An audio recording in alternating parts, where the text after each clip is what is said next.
Ever wondered what makes TV so powerful in Jamaica? Time to find out. Welcome to Global TV Group 358, where television meets innovation. We're not just about shows, we're about shaping society. In Jamaica, TV keeps you informed, connects diverse voices, and supports democracy. Imagine a Jamaica where broadcasters unite, sharing data and collaborating globally. That's us, a unified voice in the TV industry. Did you know TV advertising is still king? It drives website traffic, boosts brand equity, and powers integrated campaigns. Even in an age of digital, TV stands strong, resilient in tough times. Our global TV deck is your treasure trove of insights and data. With charts, graphs, and success stories, it's your guide to impactful TV advertising. Curious to learn more? Visit our website and see how Global TV Group 358 keeps television at the heart of entertainment in Jamaica. Get ready to binge watch the future.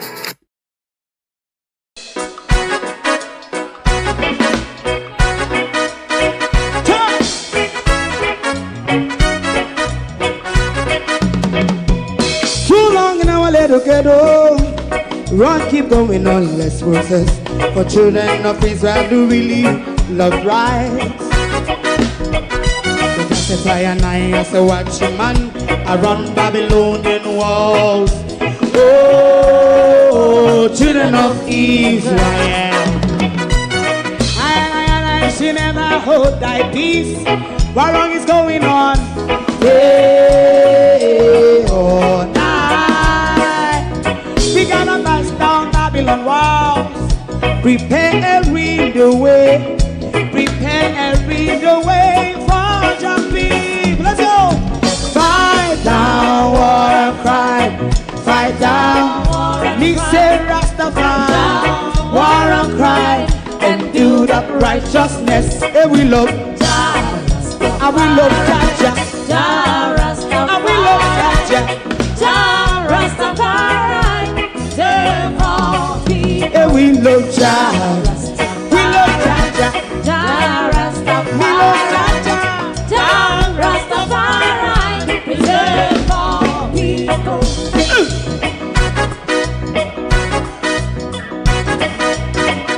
Put time away. Put time away again.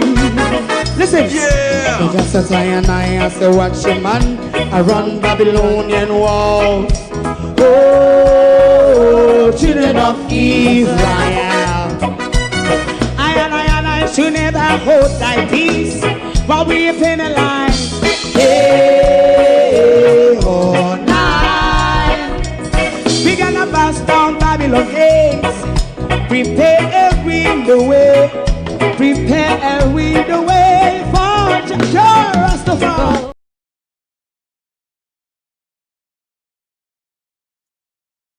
Good evening, and welcome, Madam Speaker. We can. The Minister of Finance is going to make her speech this evening that we will not miss for any good reason at all. Good evening and welcome, everyone. Thank you all for joining us this evening. It is an evening when we will hear about the money post Melissa. What will the Minister of Ants told us? Because, you know, you have several ants. You have big head ants, red ants, biting ants, mad ants, and of course, you also have fine ants. We will await Lady Esmeralda's presentation. Statement by Minister. Announcements, Clark. Laid on the table of the House are the following: annual report and audited financial statements of the Professional Engineers Registration Board for the financial year 2023-2024. Integrity Commission's investigation report into concerns that Mr. Xavier Main, Minister of State and Member of Parliament, failed to provide information requested by the Commission in respect of his statutory declarations for the period 2018 to 2022, contrary to the law and its indicative ruling. So why don't we wait Integrity Commission's investigation report into concerns that Mr. Ralston Wilson, a councillor employed to the St. Catherine Municipal Corporation, failed to file his statutory declarations with the Imagine being able to build an app with your name on it just by thinking about it. Meet Base 44. Bodies, second supplementary estimates of revenue and expenditure for the year ending March 2026. Third supplementary estimates 2025-2026 dated Tuesday the 2nd of December 2025. And finally, the annual report of the Office of Utilities Regulation for the financial year 2024-2025 and its related ministry paper numbered 46 of 2025 entitled Annual Report of the Office of the Utilities Regulation for the financial year 2024-2025. Thank you, Madam Speaker.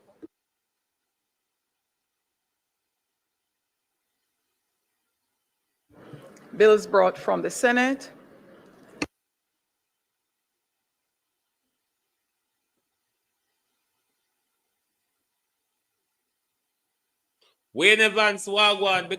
Petitions, papers, reports from committees, break this morning. Notices of motion given orally.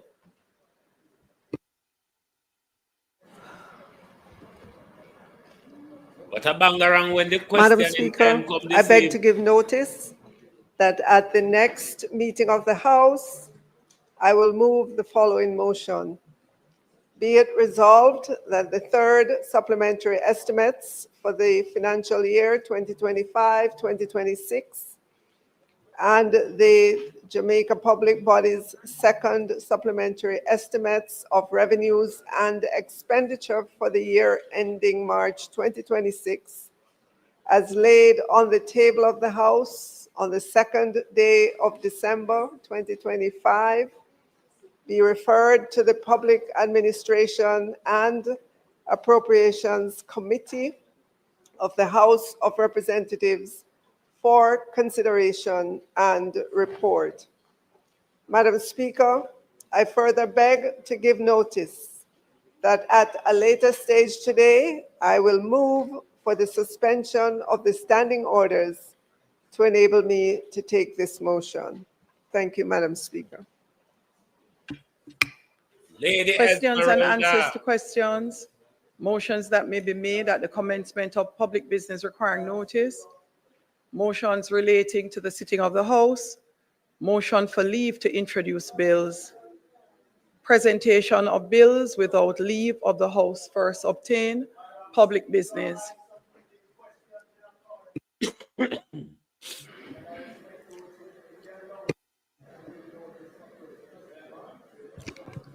Remember then go lend JPS, then go borrow for America. I'm a public Madam business. Speaker. I'm a public business Madam Speaker, member from. Madam Speaker, member. I stood under questions and answers to questions. It has not reached my desk, member. But that and has you're nothing, aware. Madam Speaker, the standing orders doesn't. House Leader. On a regular parliament day when such a speaker House Leader, turn your mic on. such a questions. The pussy holism start already. Madam Speaker, Madam Speaker,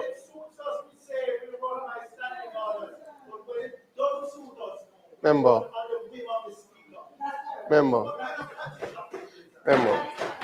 House Leader.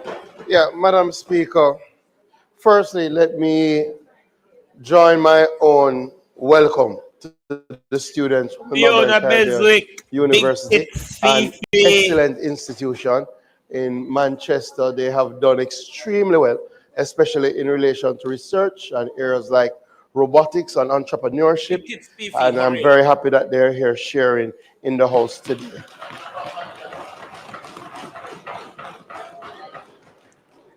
Madam Speaker, in public business,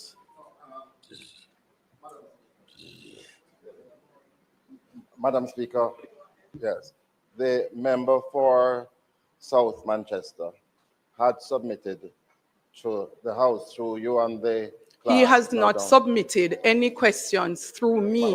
Can you wait until he's finished? Wait.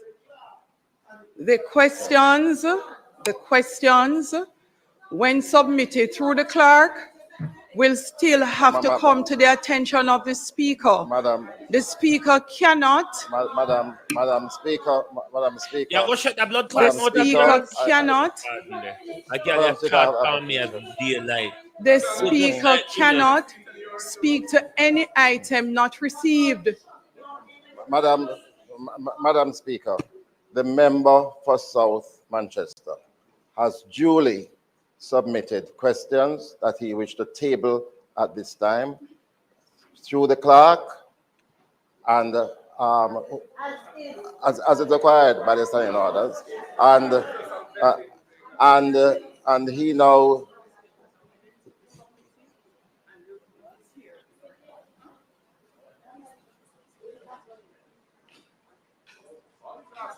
yeah.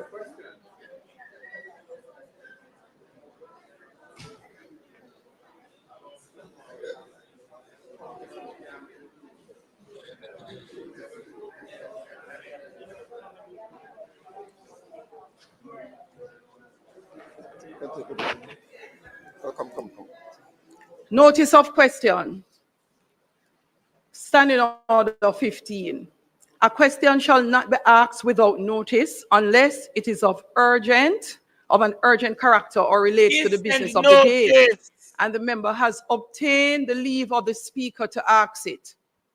Notice of a question may be handed by a member to the clerk during the period known as question time. Each such notice shall be signed by the member giving it. A member who desires, it's deeper than that, you know. A member.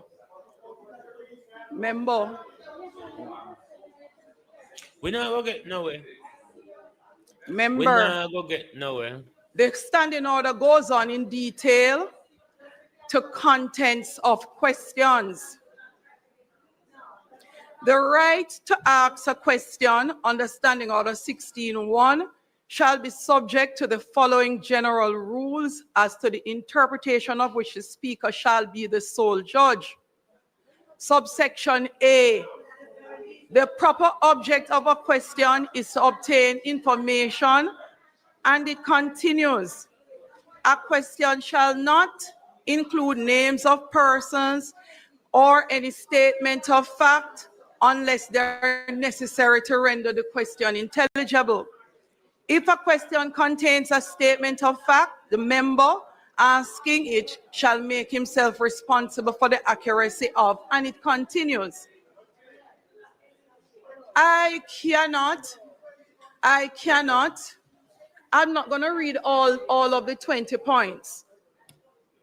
The speaker cannot accept and table questions that have not been read at all or received by the speaker.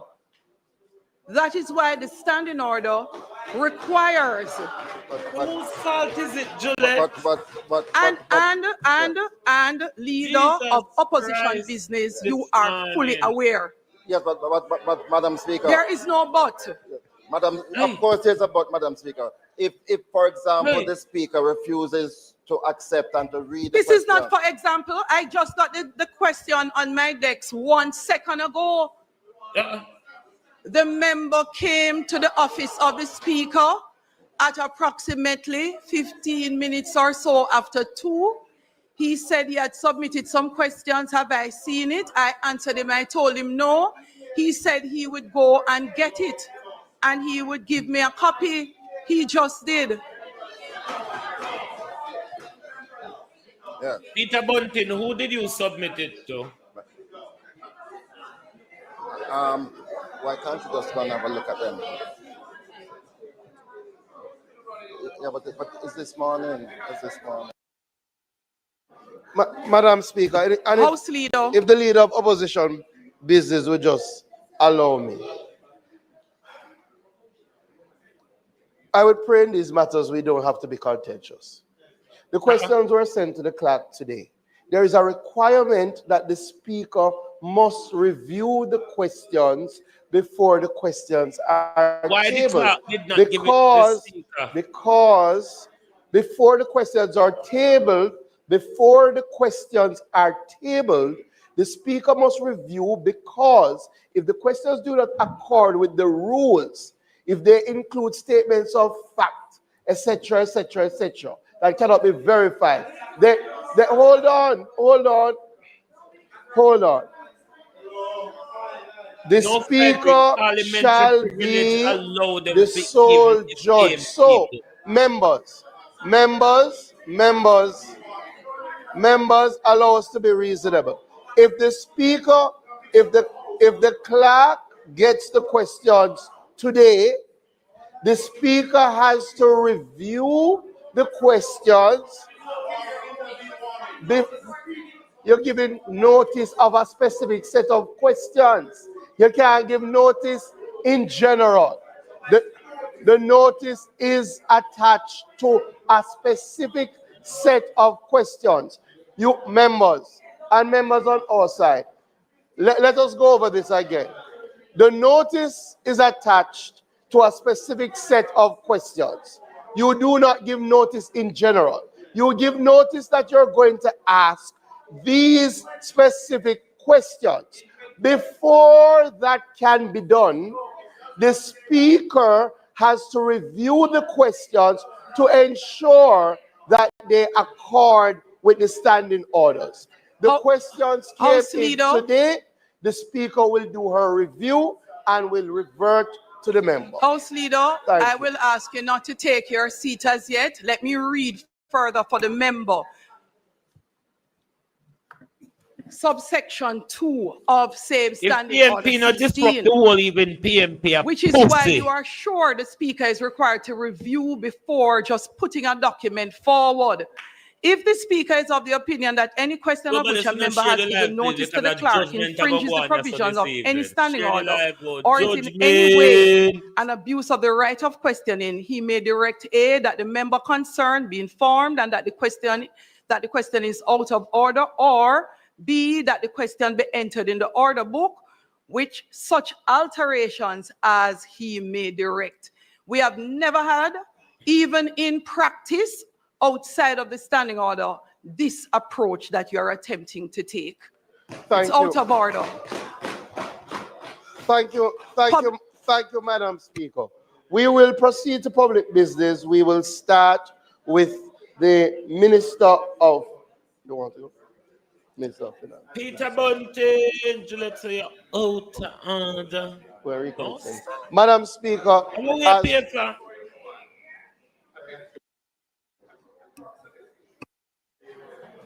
Thank you, Madam Speaker. The crux of this issue, yes, you have to review the questions, and a reasonable time ought to be provided for that. These particular questions were submitted by email before 10 a.m., we're told today. So they've been at the Parliament for 4 hours. You're saying that you've just got them. So a member could reasonably expect that those questions, which may not be lengthy, could be reviewed and approved so that they could be tabled today, given that there's a 21-day notice period before whoever those questions are directed at has to answer. To the extent that the administrative arrangements in this House don't permit the prompt review of the questions, it's problematic because the notice period is extremely lengthy. The opposition that's why we're objecting about one of them, and this is the problem. Madam Speaker, I think for one to say it's reasonable that the questions are sent today, to be tabled today, is completely misplaced, right? It is completely an unreasonable approach, right? If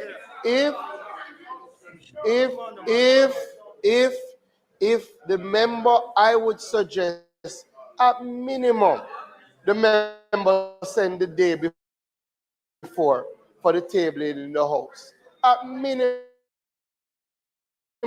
to give the speaker, the speaker does have other matters, right? That's not unreasonable. Anyway, Madam Speaker, this matter is clear. The members know better, and I would ask them to conform.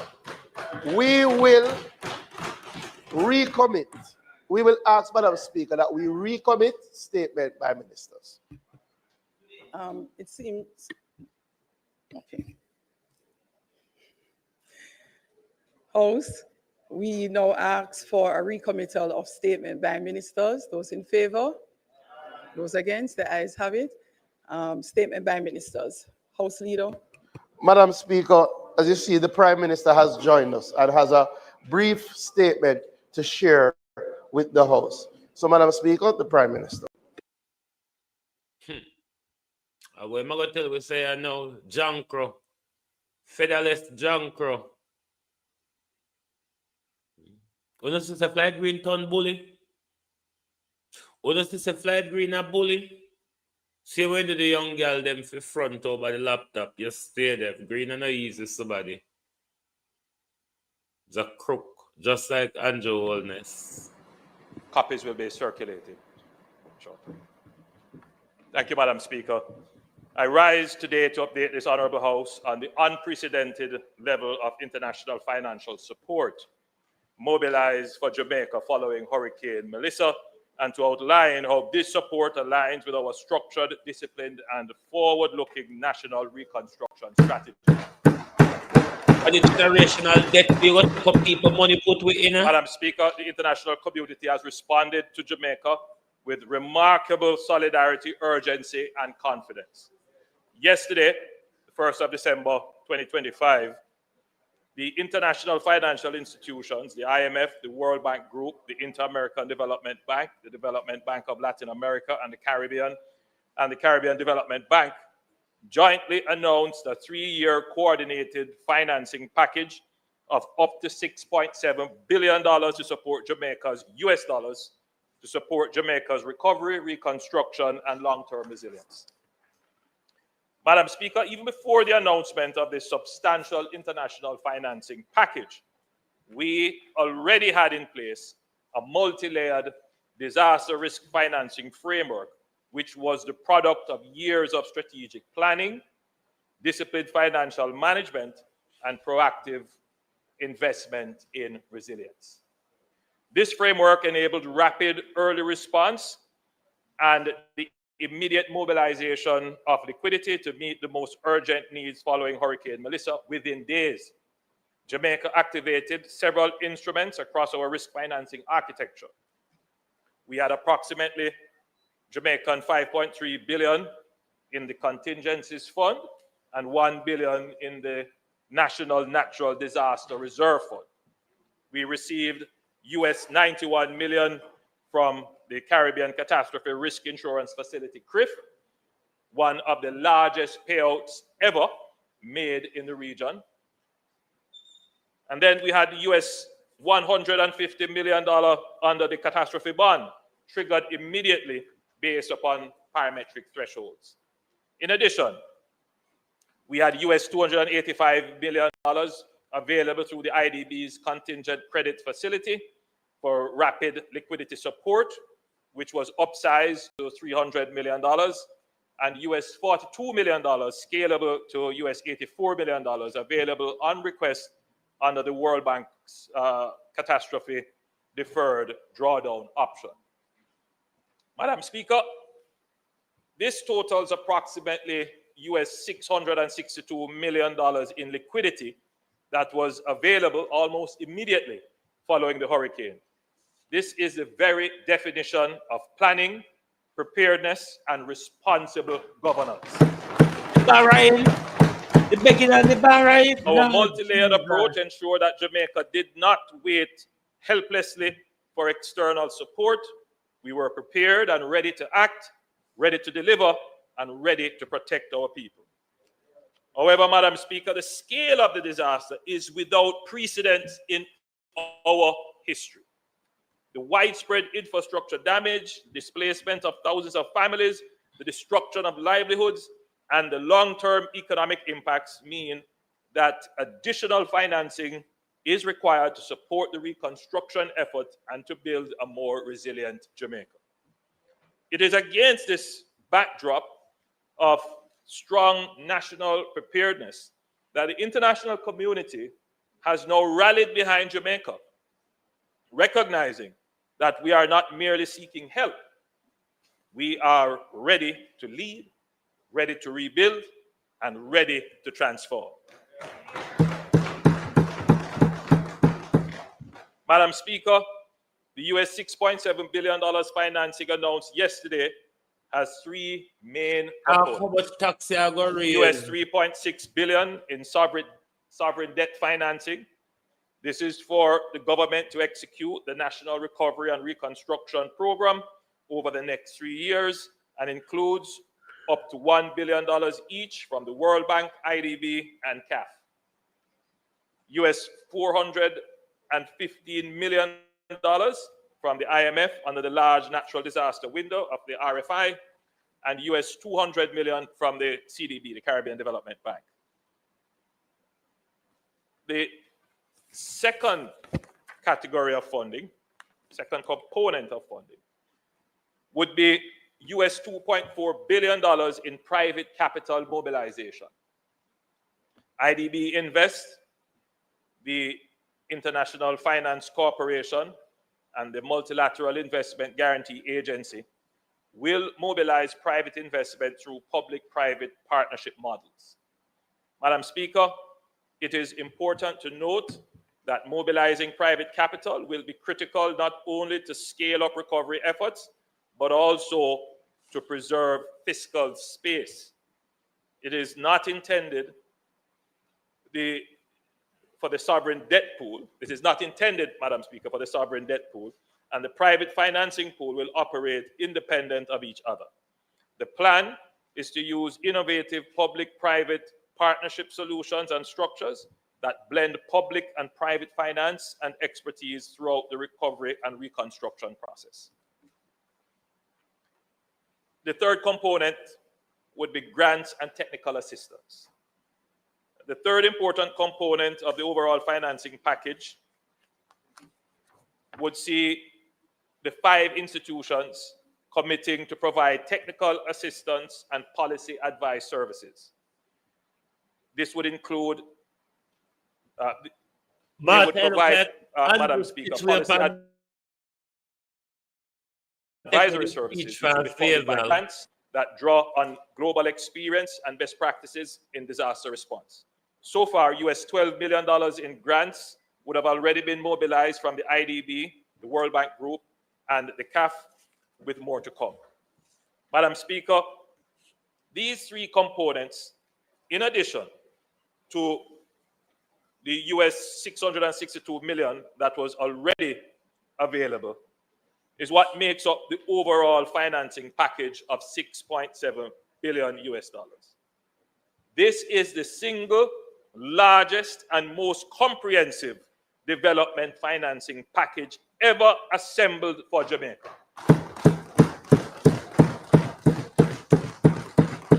It gives us look how them are celebrate us giving away fiscal space and the multi-year investment framework required to rebuild stronger and more secure for our future.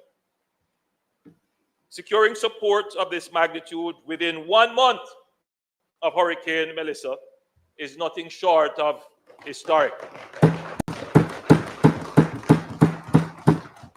It reflects sustained, direct, and proactive engagement at the highest level. Over the last several weeks, we have had extensive engagements with the heads of the IMF, the IDB, the World Bank Group, CAF, and the CDB, as well as other leaders at the G20. Maybe how you do? But, Madam Speaker, let us be clear. Engagement alone would not have produced this outcome. The swift, coordinated response from the IFIs is a direct vote of confidence in Jamaica's governance. Nobody's net charge, don't have to watch. It reflects the credibility we have built through the years of fiscal discipline in managing our economy, in reducing our debt, in strengthening institutions, in managing corruption.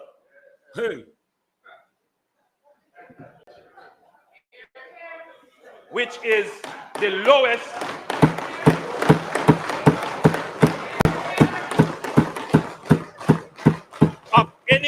of government, especially on the PNP side. By any measure of any index that has been used, it is the lowest. A point that must be made. And it stands unchallenged. So,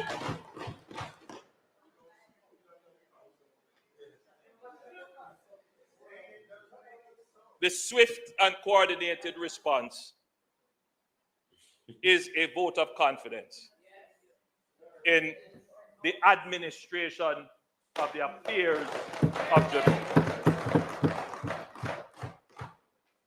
Madam Speaker, Jamaica today stands as a credible, responsible, and trustworthy sovereign.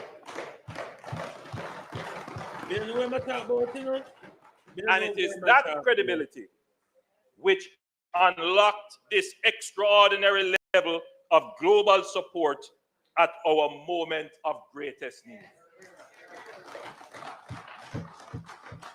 This morning, the Minister of Finance and myself, we met with the heads of the institutions to outline the next steps, align implementation pathways, and prepare for rapid disbursement. Madam Speaker, the message from the IFIs, that is the international financial institutions, could not have been clearer. They told us directly that Jamaica, already the case study of fiscal responsibility for the world, now has the chance to become the poster child for post-disaster recovery and reconstruction.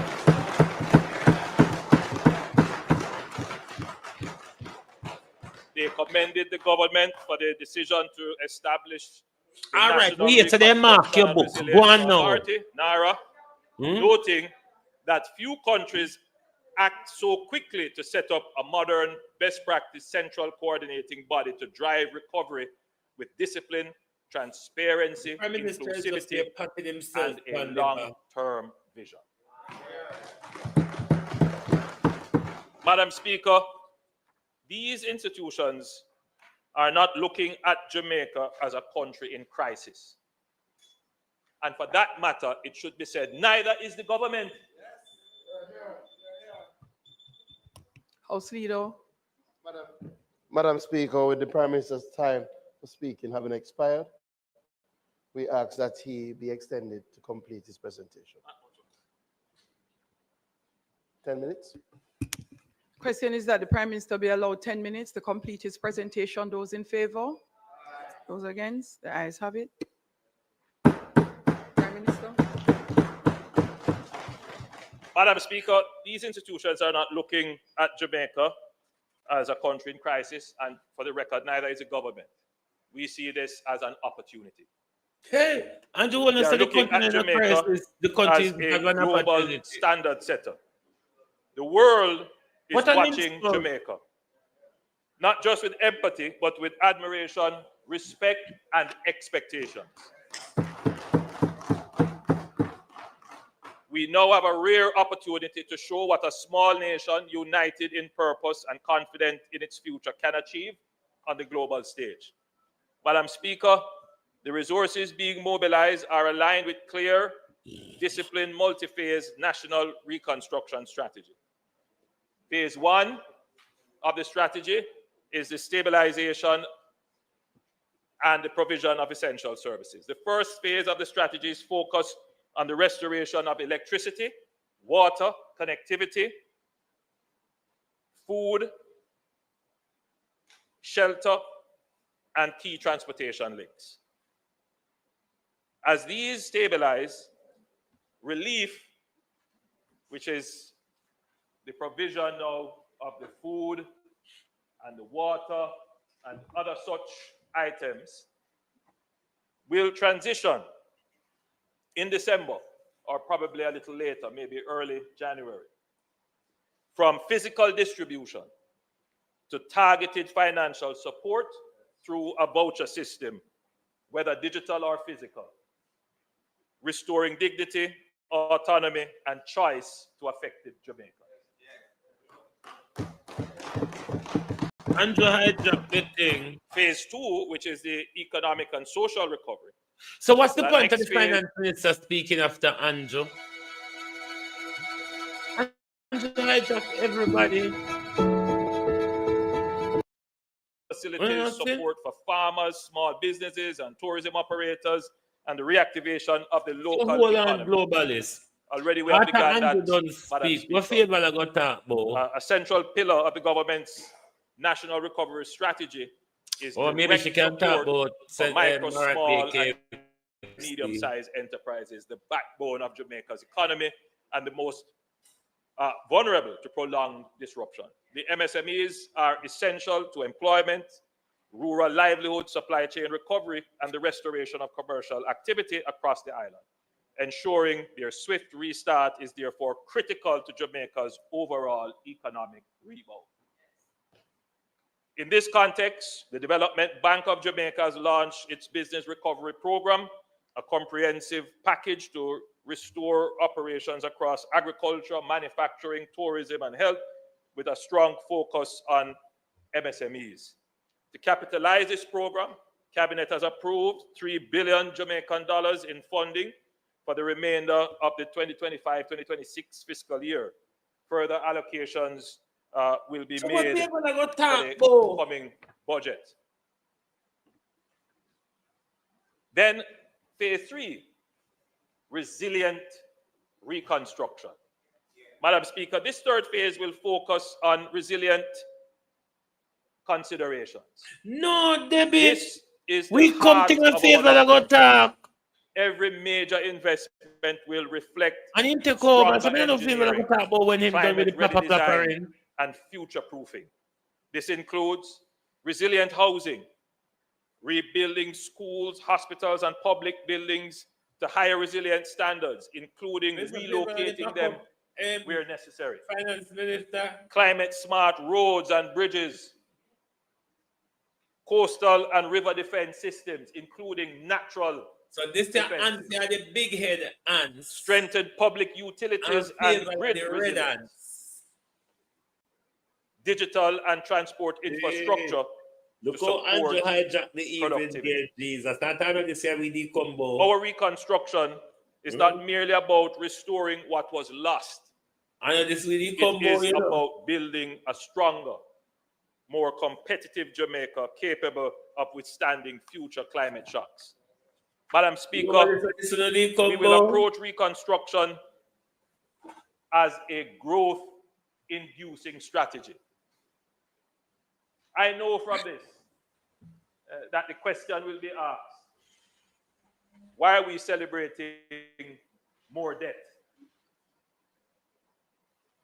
We are not celebrating more debt. Yes, that's what I do. What we are celebrating is the opportunity to make a massive investment in our infrastructure, in our people, in the services that improve productivity. And it is that investment, Madam Speaker, that will expand our economy relative to our debt, and therefore, in short order, I'm tired already. You can look forward to growing, increased revenue, and a relatively smaller debt to the size of your economy. We have never before had an opportunity to spend $6.7 billion relative to our GDP. We have never had that opportunity. What will that mean for our children, though? And our GDP is somewhere in the region of about 17 to 18 billion dollars, $19 billion, thereabout. The Minister of Finance reminded me, $20 billion. You're proud, as are we, proud of the fact. Yes, $20 billion. So you get an opportunity to within 3 years crap. deploy It would be a constitutional issue. $6.7 billion. Me and monthly a minister everything in a fair country. The opportunity to expand. So he can take on any amount of ministry. A prime minister can take on any amount of ministry they want. But generally, they only take on one with them prime minister opportunity. job. mainly outside of the Caribbean. Shift from crisis mode to move from disputes over the distribution of a care package here or some lumber there, and start to think, how are we going to play our part in the new possibilities provided here for all Jamaicans to benefit? So the reconstruction effort being deployed across infrastructure, housing, digitalization, logistics, agriculture, and energy will create thousands of jobs, crowd in private investment, improve national productivity, protect fiscal sustainability. Because make no mistake, there will be those looking on at our currency and say, can the central bank defend? Do we have reserves? Well, with this, we will be in a superior fiscal position to give confidence and certainty to our business sector. We will turn this moment of crisis into an opportunity to transform. Madam Speaker, Jamaica has never lacked ambition. What we have lacked for decades is the financial wherewithal to match that ambition. Leadership will not. Today, that has changed. For the first time in our history, our national development vision is backed by a robust, multi-year, multi-partner financing envelope. Madam Speaker, we now have a clear reconstruction strategy, an empowered institutional framework, unprecedented international support, and a united national will. This government will move forward with urgency, discipline, and transparency as we lead Jamaica into a new era of resilience, recovery, and growth. I thank you, Madam Speaker.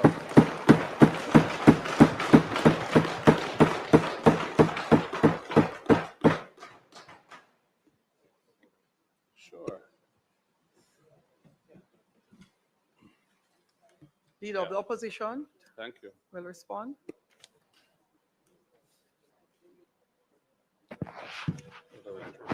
Turn it around.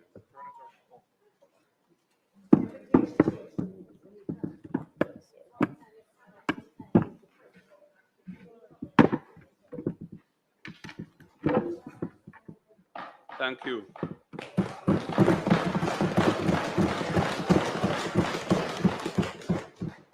Thank you, Madam Speaker. I begin by taking this opportunity to express my sympathies and solidarity with all the victims across Jamaica of Hurricane Melissa, the many who died, the numbers still not finalized, and those who are still suffering from the aftermath of this terrible storm. Madam Speaker, it is a sad situation in the configuration of the affairs of this world that we, living in a small island developing state like Jamaica, are the recipients of the increasingly vicious effects of the climate crisis, a crisis which we did very little, if anything, to cause. The global warming as a result of the excessive use of carbon and emissions from carbon fuels over the last few centuries since the Industrial Revolution, that global warming has largely been driven by the wealthy economies of the world. And yet we, in Jamaica and other islands like ourselves, are suffering the consequences of that on an annual basis. We were hit by Beryl or scraped by Beryl. Last year, it was a serious hit. And this year, we got walloped by Melissa.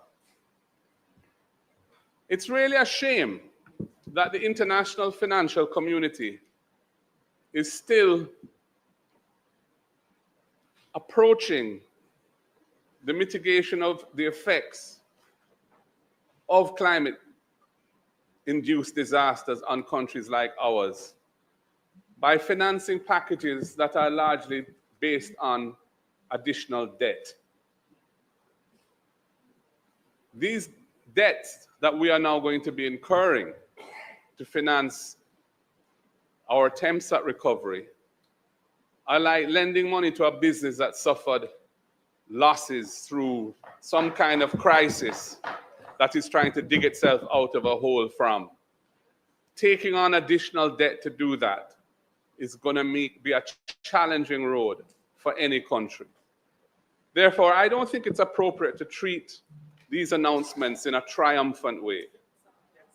Exactly. We are going to be incurring the costs of paying back this massive additional borrowing in years to come.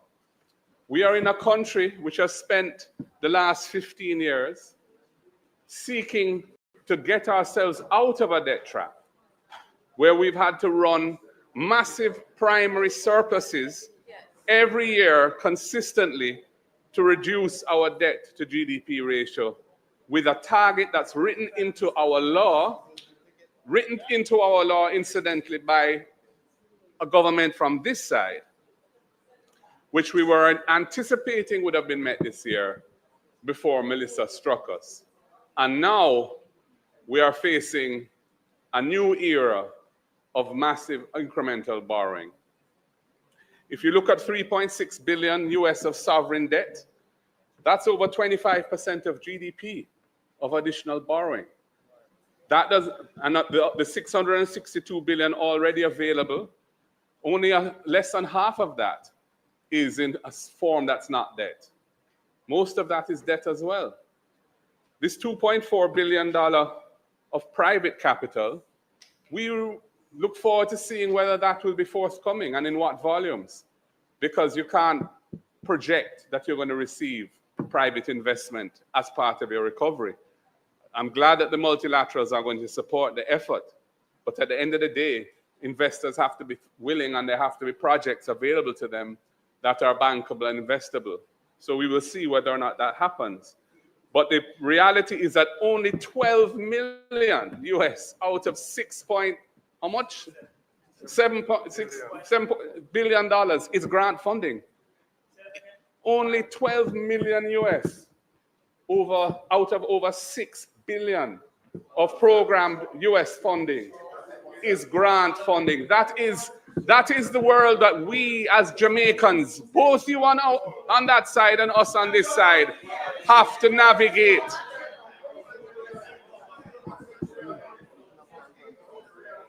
House Leader, members' time for speaking has expired.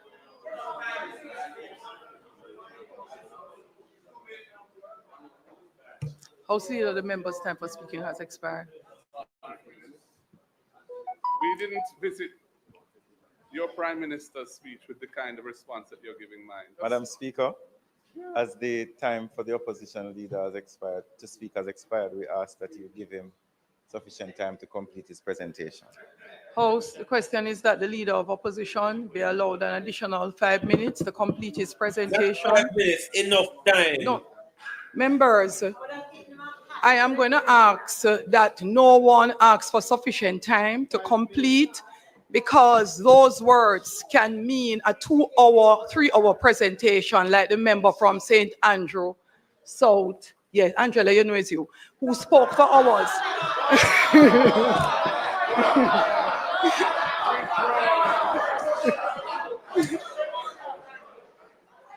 What is your point of order?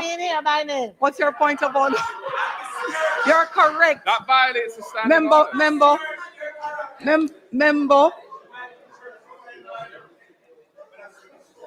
Member, you're correct. But it is not in keeping with the approach of Parliament to speak until conclusion, whenever that is. And we have learned our lesson, as the member so nicely stood up and reminded us. So she knows who we're speaking of. So 5 minutes, House. Those in favor? Those against, the ayes have it. House Leader? Yeah, I suppose I should be grateful, though it's a very parsimonious allocation of time to respond to such an important speech on such an important occasion. It's symptomatic of what is wrong with this parliament, that the leader of the opposition is given 5 minutes more to finish a presentation. Anyway, that is the world in which we're being required to live. Madam Speaker,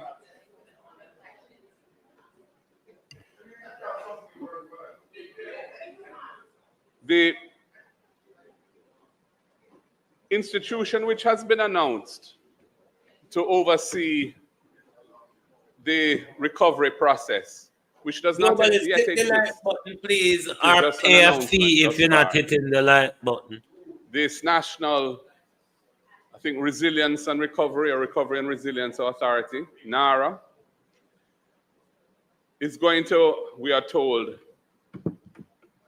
be responsible for the relief resources being spent in a judicious way, in a way that's efficient, in a way that is accountable and transparent, and in a way that accords with a sensible policy of recovery.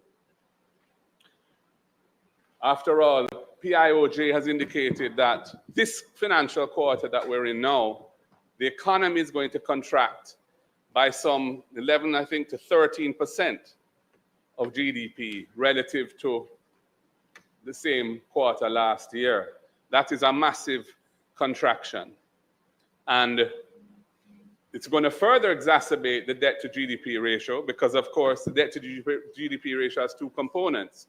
There's debt and there's GDP. So what we're seeing here is that debt is going to be growing dramatically, and GDP is in the process of a free fall as a result of this terrible calamity that has hit us.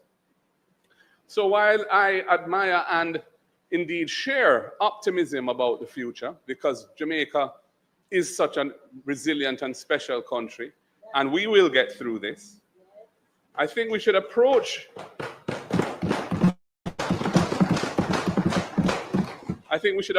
an announcement like this with some sobriety, where this event has caused us to retrace our steps substantially from the economic path we were on, and which we, the nation incurred substantial sacrifices to get to where we were.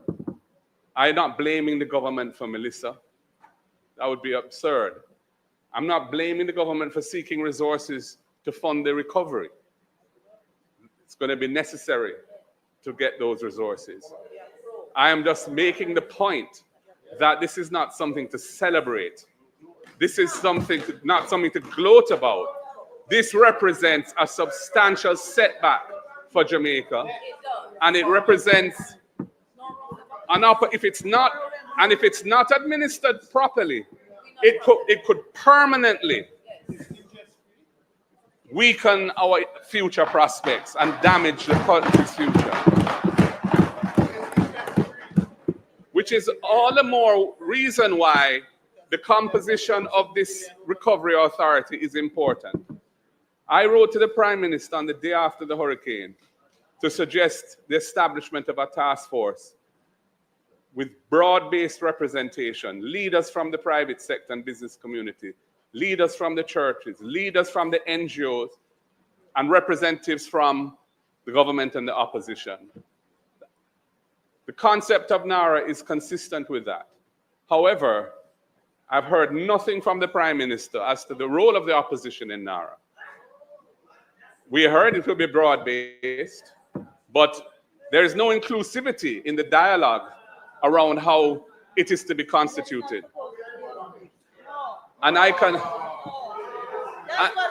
hear from the barbs that are flowing from the other side that the likelihood is that we will not be included in it. That is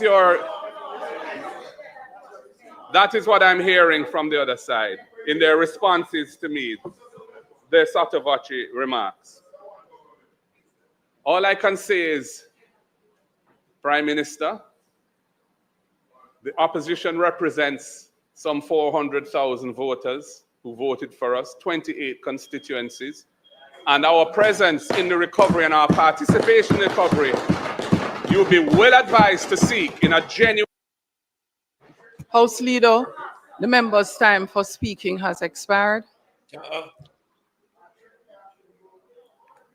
Members.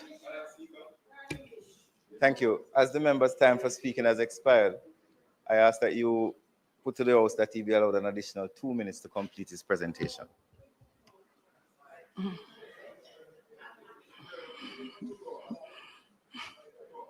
Here a chuckle under the mic. What is wrong with this flood? Complete your presentation, Opposition Leader. Thank you, Madam Speaker. Another generous allocation of time. Thank you very much. And Opposition Leader, yes. Prime Minister got 10 minutes extra on 12 minutes for statement by Minister. Right. And, I won't be nearly as long. And you got half of that time. I'm wrapping up. Yeah. It's not in my nature to be long-winded. So, Prime Minister, the point I was making is I think you would be well advised to seek in an authentic way the inclusion of the opposition in the governance arrangements over which these funds will be administered on this recovery, because Jamaica is facing an unprecedented disaster, the scale of which is indeed awesome and frightening to those who have to encounter it on a daily basis in several parishes across the land. So, Prime Minister, I wait to hear your thoughts on this. I have asked you about it for a month now. You haven't indicated to me your views, but you know, I'm putting to you today again what I consider to be the optimal approach to dealing with this particular matter. Time is short, and I've been asked to finish within 2 minutes, so I will wrap up now. More on none. We will be hearing about the fiscal rules, and we'll be hearing about the suspension of the fiscal rules, no doubt.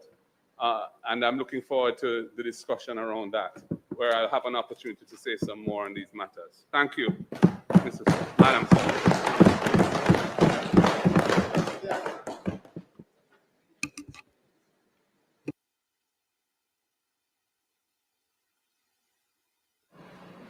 Madam Speaker and Prime Minister, you can guide me here whether you will deal with these questions or the Minister of Finance. But I certainly would like to know the terms and conditions of the loans that we're getting from the various multilateral agencies. The 6.7 billion US is over 3 years. What we intend to draw down in year 1, year 2, year 3, whether there are conditionalities tied to these loans, whether the monies have to be used specifically related to rebuilding exercises or whether it can be used more broadly. So you can guide me as to whether you will answer or the Minister of Finance will provide those details when she speaks later. Any other questions? You may go ahead, member from Portland Eastern. Mr. Prime Minister, thank you, Madam Speaker. You made mention of the human dignity component with your transition to digital cards or an alternative means to food distribution. In your presentation, I note that the purpose of loans, albeit that you are celebrating, and we ought to celebrate restoring the country, the aspect as to whether or not there was any consideration of persons who simply won't be able to access your electronic system to access basic necessities for the food and anything else that comes with it.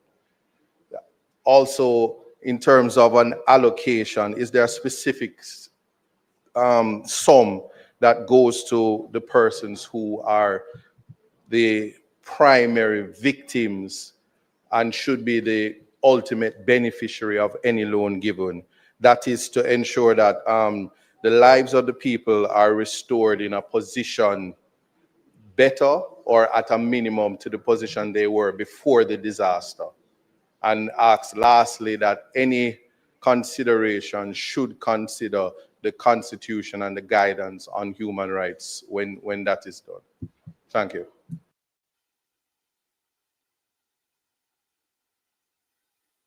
Minister, I was just making sure that there were no other mics on. The member from St. Andrew Southwest. Right. Thank you very much. Prime Minister, in speaking about the next phase, and in particular moving from relief to recovery, I had a question in terms of, I think you had mentioned something about cash transfers earlier, though not specifically in here, but it ties in. So the question I wanted to ask is whether or not in the distribution of cash, allocation of cash transfers, whether gender-sensitive targeting will be used, especially given the fact that we know that targeting households that are led female heads, that really brings more fairness. And I was wondering whether or not that was contemplated in what you were planning to do. The other question that I have was really around also integrating emergency cash relief into existing welfare programs. We haven't heard much spoken about that, but I believe that that is important, although issues of connectivity and network would hamper how successful that can be. But as we are moving to restore, I am asking, where are we with that, and hoping that we will do that. And then, Prime Minister, you speak in the reconstruction effort being deployed across infrastructure, housing, digitalization, logistics, agriculture, and energy, that thousands of jobs will be created. Again, Prime Minister, the question I'm asking, I'm looking at how Ministry of Labor and Social Security and some of those who have done the assessment, I'm looking at the cry on the ground about the partisan nature of how it has been done, how some communities have been totally left out, and I'm wondering what will be done differently to ensure that those thousands of jobs that are created for Jamaicans and not on a partisan basis.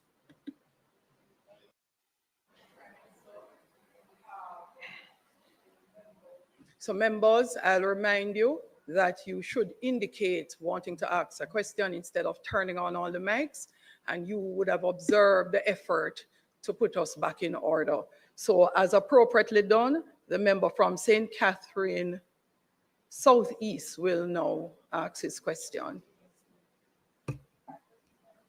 Thank you, Madam Speaker. Stand up. So, Prime Minister, you mentioned that we are looking at turning this moment of crisis into an opportunity, and much talk has been made about a Marshall Plan for Jamaica's recovery. There's also was a Dawes Plan following World War I. Now, in most of these reconstruction, a Dawes Plan. In most of these reconstructions of battered economies, there has been a pivot towards particular industries. Are we going to rehabilitate extractive industries such as mining and tourism, or are we going to move towards the development of industries that can move us to a pathway of growth? For example, when the Minister of Energy spoke, there was not much discussion as to moving towards green energy, and we don't even know to this day the status of the wind turbines that we had invested in so much. So the question is, when we are reconstructing, are we going to be building a future through new enterprises and manufacturing, or are we going to go through the Spring Plains projects and the Garmex fiascos of the 1980s, which we ended up paying for, as the leader of the opposition said, for years later? Thank you.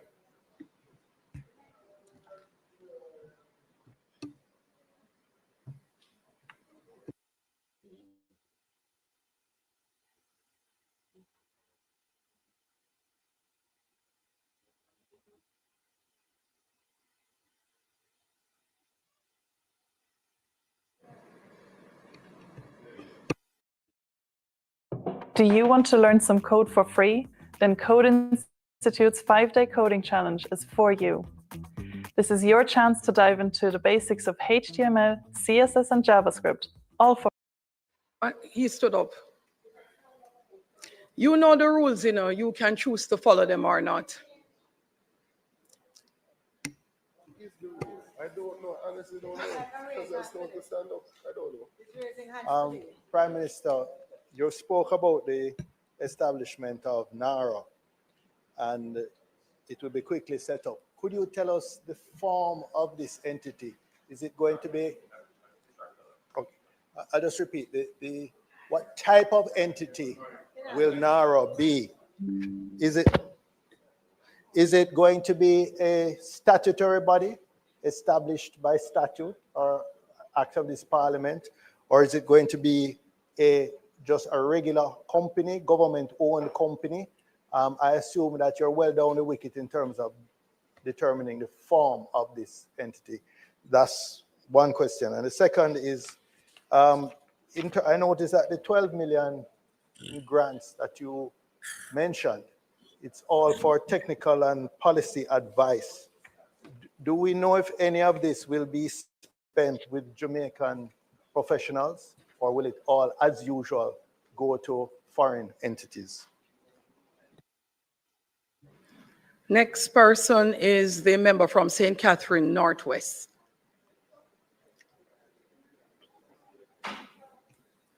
You may turn on your mic, member. Raise your hand and stand. So, Prime Minister, I have one question. The estimate of 6.7 billion US, is that in your analysis sufficient enough for our recovery efforts and our rebuilding efforts? And if it is not enough, approximately what percent of the resources you perceive that we will need in the next 3 to 5 years is this 6.7 billion? That's my question, Prime Minister. Next is the member from West Wallon Eastern.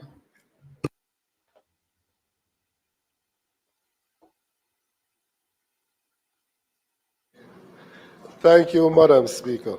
Prime Minister, I don't think those of us from Westmoreland can see this as anything but an opportunity for us to rebuild. Normally, rural development is not given primacy of focus, and that leads to migration to the urban centers and all of those things. In rebuilding Western Jamaica, one of the fundamental issues confronting the people there is the issue of landlessness. They don't own the piece of land that they occupy. That leads to several other issues. Some persons don't build permanent structures because they don't own the piece of land. And that puts them at risk when we have these weather events. So I'm just asking that in the rebuilding process, that security of tenure and giving the right to the land that these persons have been occupying, that be placed at the forefront, especially for majority of the persons within the parish of Westmoreland. So I note that the member from St. Andrews Southwest, who ridiculed the efforts that have members raise their hand, is wondering if raising hand is still the standing order. After that, the week following, the ruling was as exactly in keeping with the standing order. The standing order requires that a member stands and upon catching the eye of the speaker, so you are required to stand. The member from St. Andrew West. Thank you so much, member.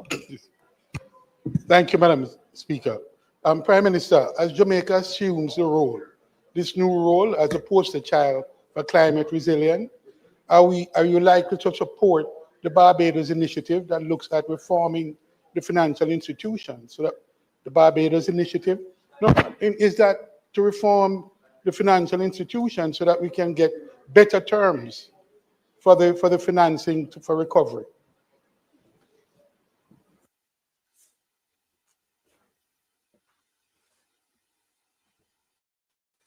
You may turn on your mic, member from St. and Southeast. Prime Minister, thank you. And just one question from me as well. It relates to time frame, and you spoke about the 3 phases. However, since the different sections of the country were differently affected, will the strategy also take that into consideration so that those that can get up and go a bit faster get the support that they need? Because as you said a couple of sittings ago, we do need to make sure that those that are able fill the gap that is left by those that are now, I guess, a bit less able. So will the approach in moving forward, the approach in implementing, also take that into consideration? Because there are some sections of the country that can go faster than others.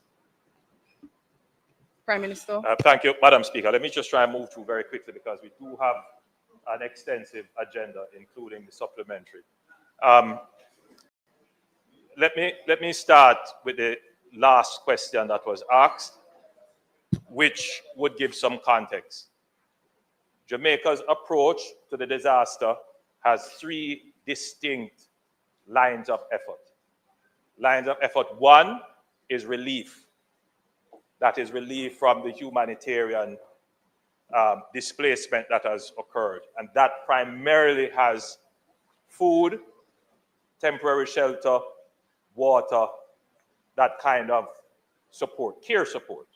Then there is the recovery. And the recovery focuses on getting back electricity, water, hospitals, schools, access to roadways.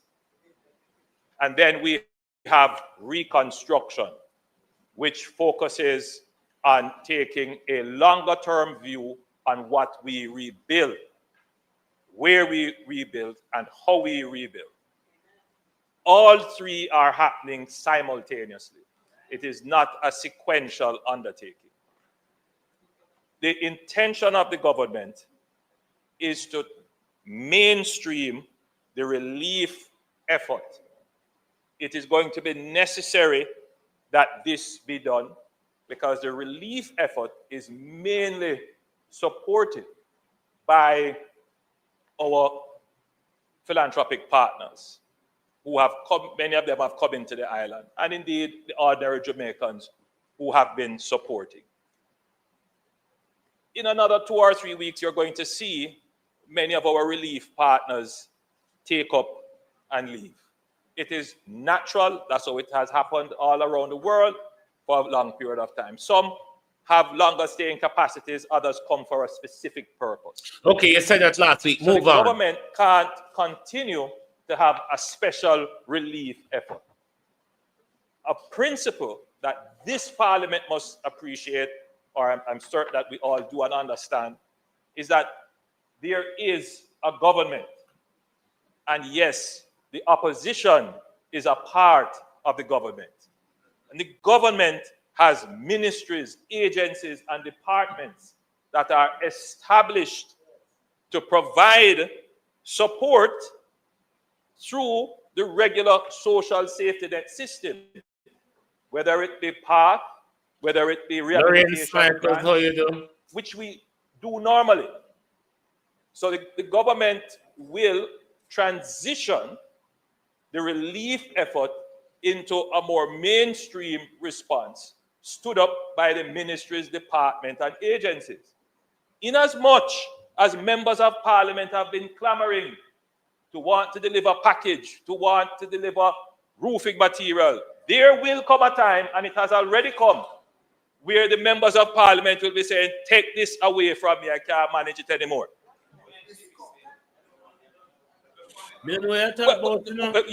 This is, Madam Speaker, the challenge. Because in one voice you say you want it, and then in another voice you say you don't want it, you just want it done. And Madam Speaker, we as the government who have the responsibility We already knew that this moment would come. And therefore, Madam Speaker, that is why we have always emphasized that we must stand up the government, make the government strong, including the members of the opposition, so that we can give the long enduring service to those Jamaicans who are suffering. That is what we have done. So, Madam Speaker, the idea that somehow the relief effort has been partisan, unfairly distributed, the main proponent being my sister and neighbor from St. Andrews South West. Are you quarreling from last week in a finish, you know? Again, the Prime Minister is misleading the House. Exactly. By saying, and besmirching, yes, my character, by saying that I am the main proponent. Obviously, he's not on social media. He's not reading what others are saying and writing. I am only bold enough to say to your face.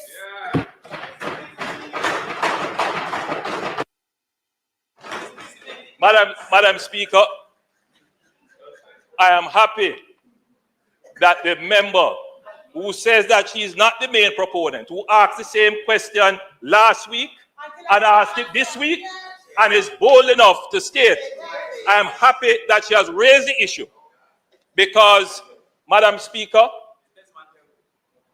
as I travel through the country,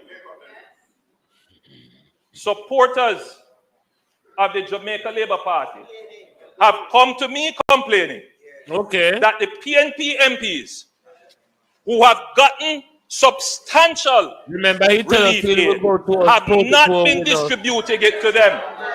And I want to put it on record, Madam Speaker, that when they have come to me, I have said to them, in the interest of unity and peace in this country, that we wouldn't raise it or complain about it. But there is obviously, Madam Speaker, an effort to destroy the goodwill and to falsely accuse the government in a very malicious way. In a malicious, Andrew, the truth. And we have, Madam Speaker, made every attempt to be fair in how we have distributed the public's resources, not our resources, the public resources. And to answer the member, I have given a directive to the Minister of Labour, to the Minister of Local Government, and to ADPEM, that they must release all public aid that has been given to every member of Parliament in this country. So that the unfair and malicious attempt to cast the government in an unfair light can be dispelled by facts. So, Madam Speaker, that will be made available as soon as the next sitting. And we have also said, I must say, Madam Speaker, I received yesterday a very good report from ADPEM that they now have in place a proper system to manage inventory. So very soon, we should be able to have a public access website where we can see everything that comes in and everything that we will put an end to this deliberate, malicious attempt to destroy the reputation of the government. Madam Speaker, and we will see when it happens who has gotten more. Madam Speaker, no, I'm on my feet. Shut along there.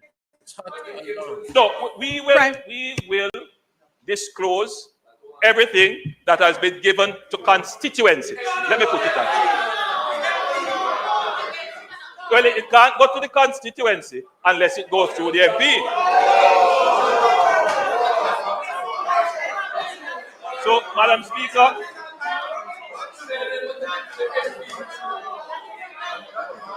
I know what has fallen over there and why everybody is all of a sudden getting hot under the collar. I know. Madam Speaker, let me continue. Let me continue. Now, a question was asked by the member from South Manchester. And your question was that there was 12 million US dollars of grants given. I'm constrained to say, member, that the grants are specifically for technical advice. There are other grants given in relation to the question asked by the leader of the opposition. There are other grants which ministers who are in the various areas where those grants are given will speak to. But 12 billion for this case is for technical advice. 12 million. And you are correct in the sense that sometimes these grants come with conditionalities as to who would be the consultant, and some countries have precisely, and some countries do have a requirement that by their law that some of their aid has to come through their local companies. I am not here saying that this is definitively the case for this. We have not discussed that. Which brings me to the question asked by the member from Southeast St. Andrew as to whether or not you wanted to have more details as to how the loans will be accessed, when they will be accessed, the conditionalities and interest rates and so forth. So today was, so just to back up so that the country understands clearly. 2 weeks ago, I had a discussion with all the international financial institutions at the G20. That discussion centered around how we can assist Jamaica's recovery. I asked for a particular kind of support. It was considered by the IFIs, and they came together and they made their release on Monday. Answer the World Bank and the Americans. This morning, I had a call with all the IFIs, including the head of the IMF, the head of the World Bank and IMF, not tell you how to spend the money.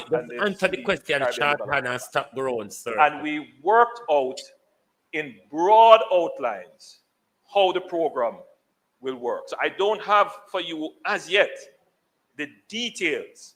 The Minister of Finance will now go into the direct discussions to work out the details. We can say that the private sector loans. So what she come here to the condo if she not come with details, sir? Will form part of our public-private strategy. His concern Jamaica is that, yes, money, you may say that $2.5 billion is available in private sector loans, but are there the matching investments ready to take it up? And my other investors, and my answer to that is yes. Because the government of Jamaica was already in the process, because of our public investment appraisal process, where we have to develop projects way in advance.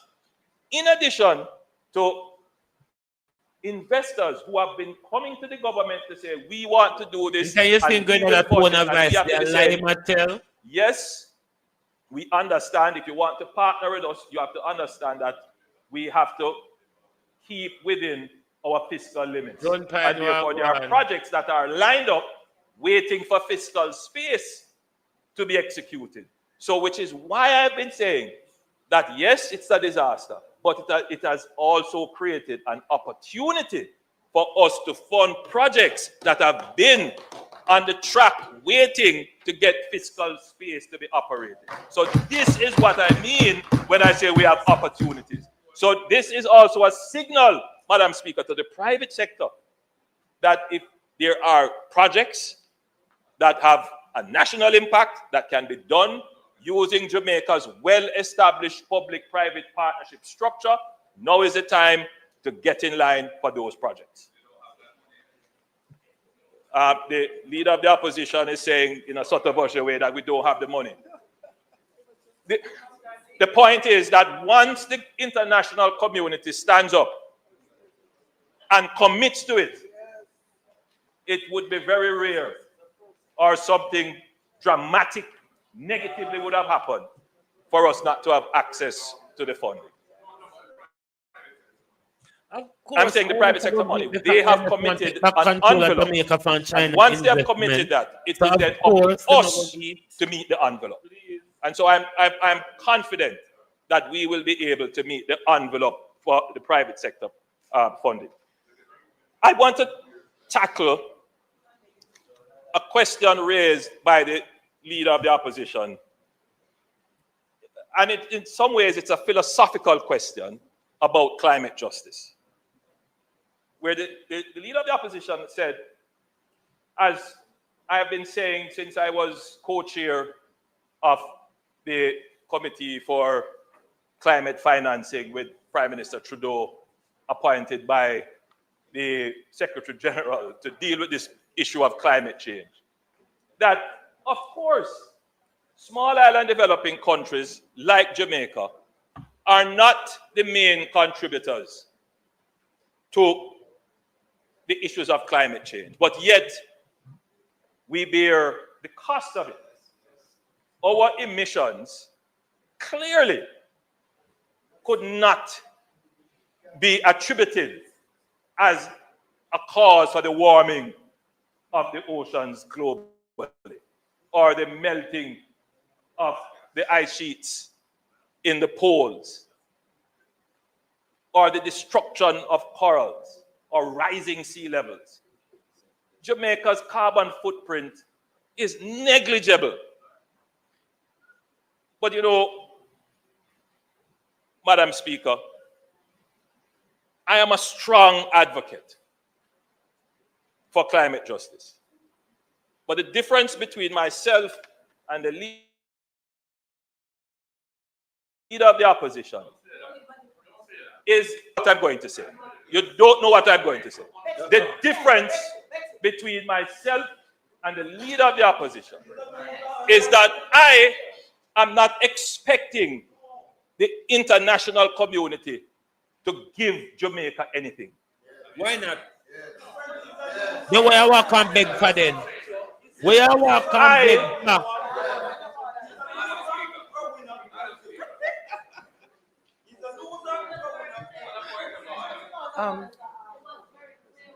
The Prime Minister is attributing a point of view or a remark to me, which is false.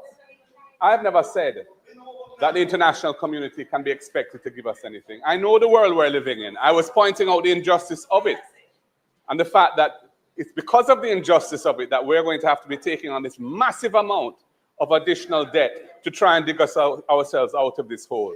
That's the point I was making.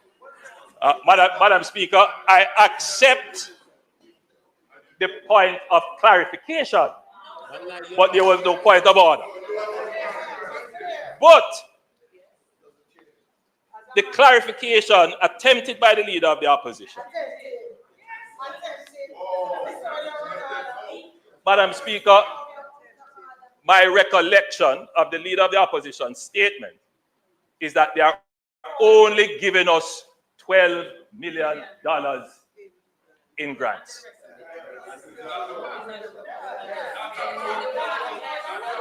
With all that we need, all that they're going to give us. Let me say this, Madam Speaker. Yes, there is an injustice in the climate change issue that small island developing states in particular are faced with increasing in terms of frequency, in terms of intensity, and in terms of the overlapping of disasters that have an impact on our balance sheet. You know, jump up and you just make it up as they go. And the argument is that rich countries that have benefited from using carbon-based fuels, should compensate.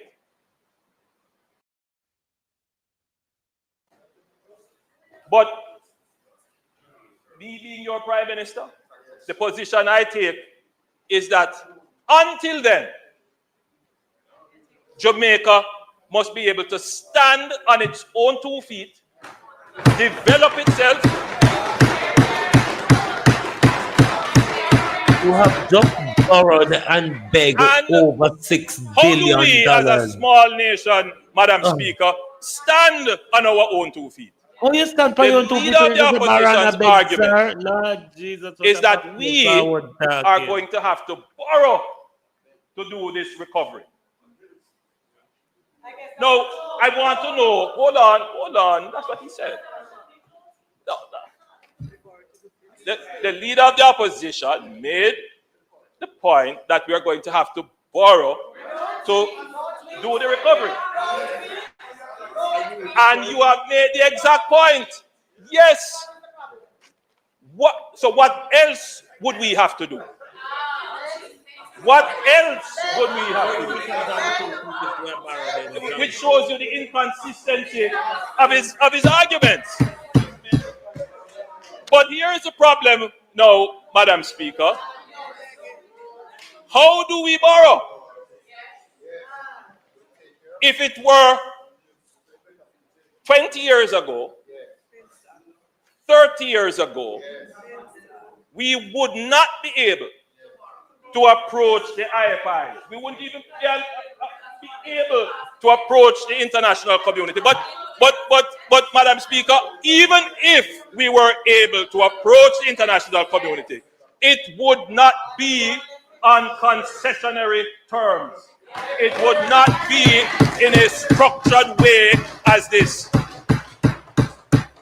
Madam Speaker, every country borrows. The real issue is, what are the terms on which you borrow? And it is the first time in a long time, in over 50 years, that Jamaica is able to approach the international community and be able to get these loans at concessionary and structured rates.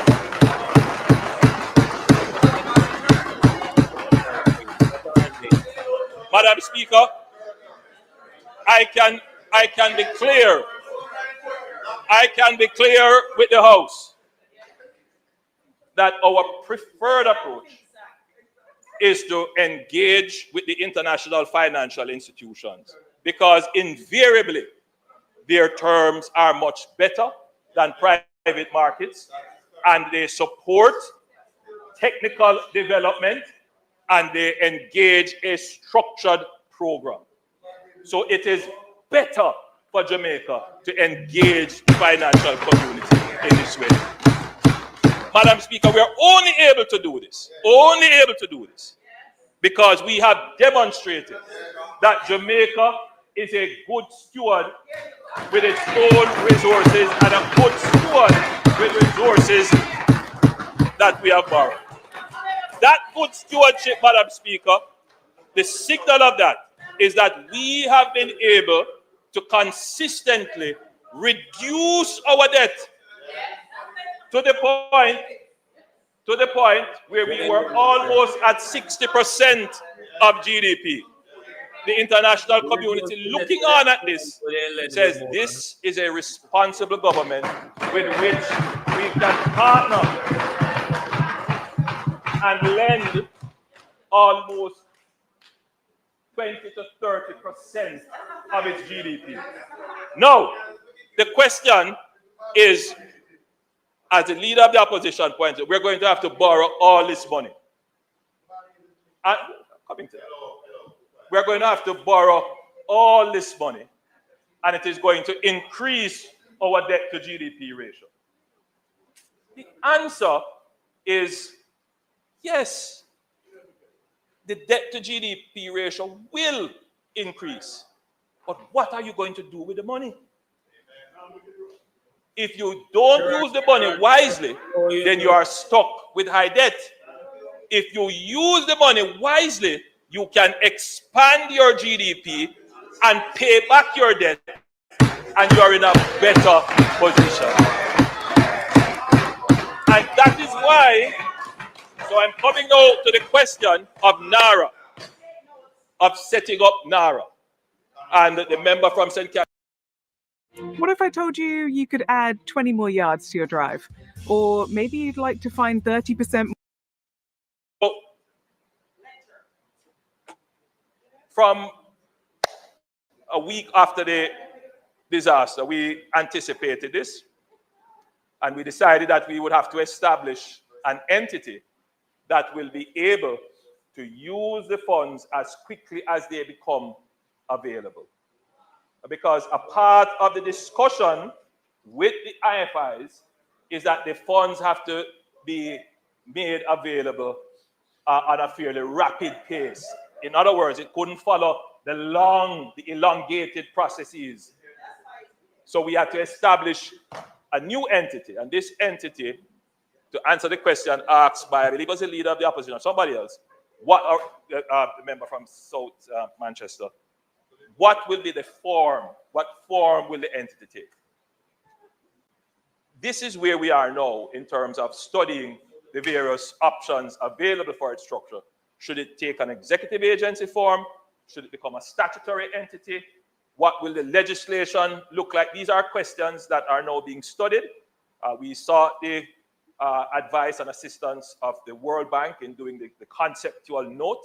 We're out of that phase, and now the Attorney General's chambers and all the tell Jamaica legal people, experts the are now Americans looking are at lead what by legal everything form we are going in Jamaica. I will reserve my comments. I feed them money. I don't want what I say influence. I feed them money, Prime Minister. Them are the, all But of we the want galangin. an entity You're that just a is poster nimble, boy. that move very quickly, that complies with our principles of fairness and transparency and so forth.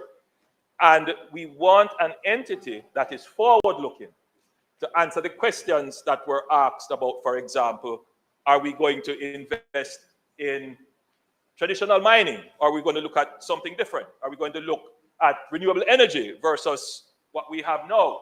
These are all questions that I am not proposing to answer. What I am proposing is that we set up the technical entity, which will be the NARA, to guide the decisions in that regard. Now, the question is, what role will the opposition play in all of this?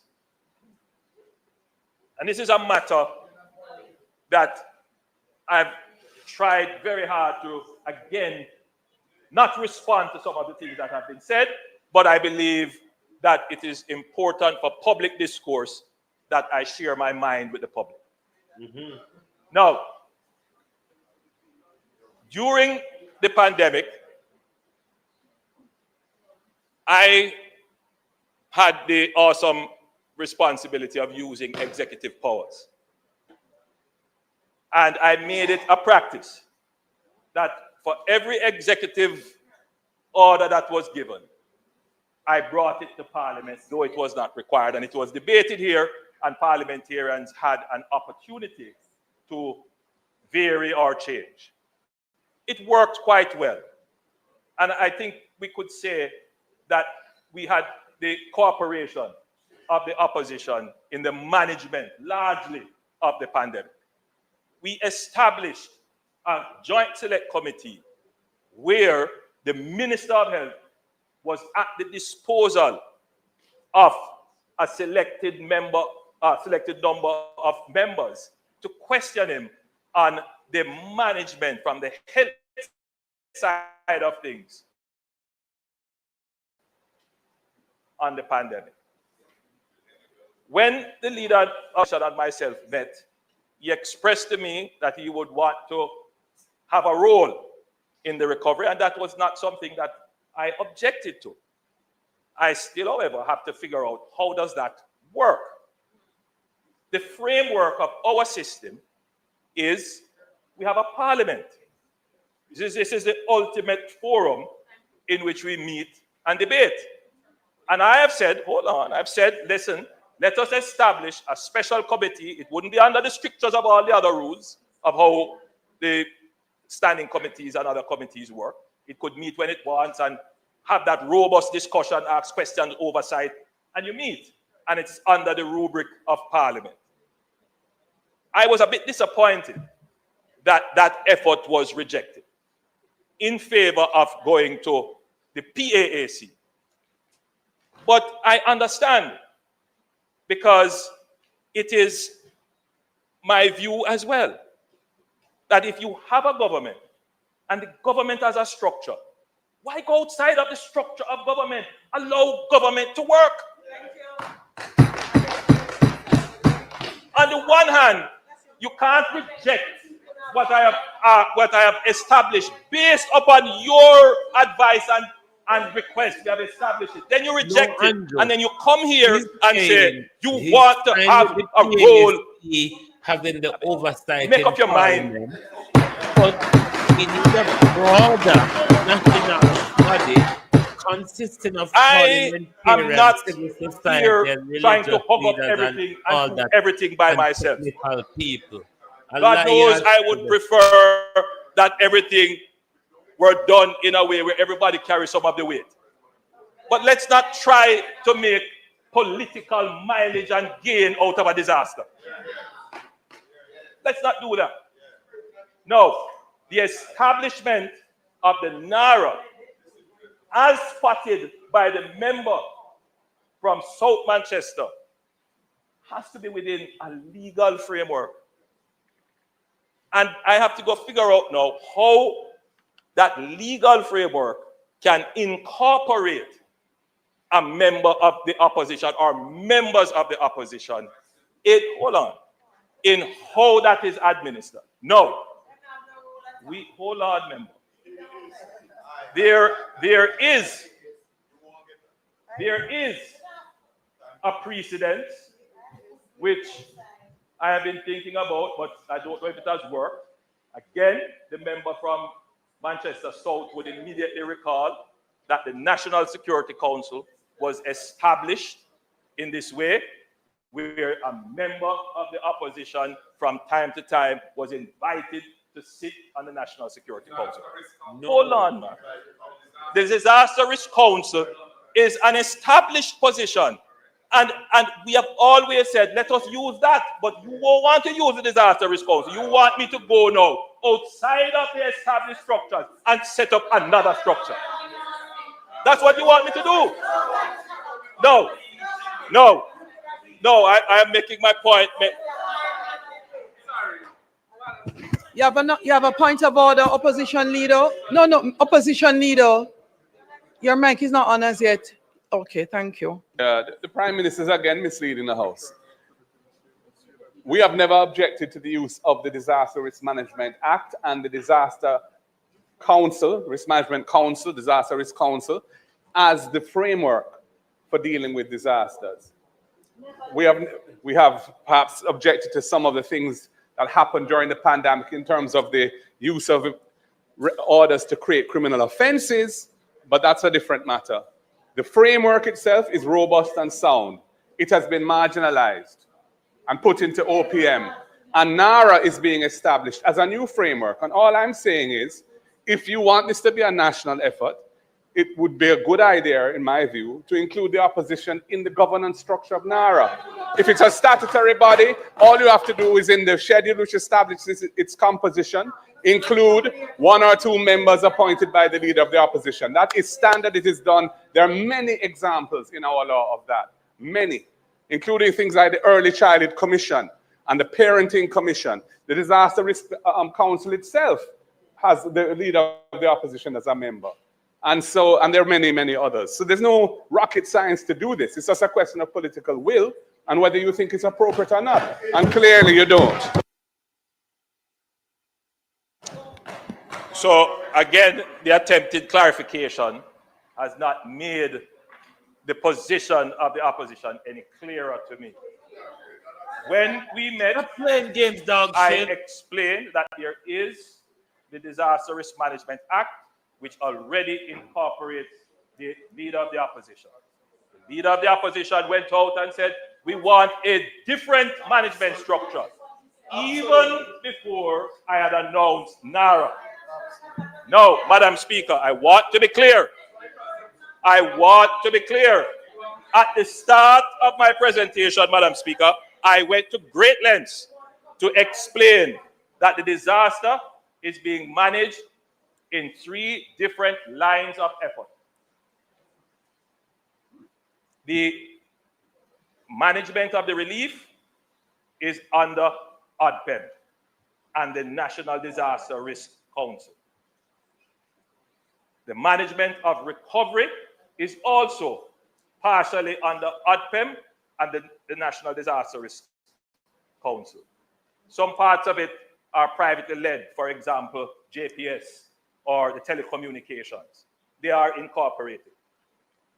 The reconstruction effort, however, by virtue of the time it takes, the funding that has to go to it, is not considered a part of the disaster management, as it were. Because once you go through relief, then you go through recovery, then now you're into reconstruction.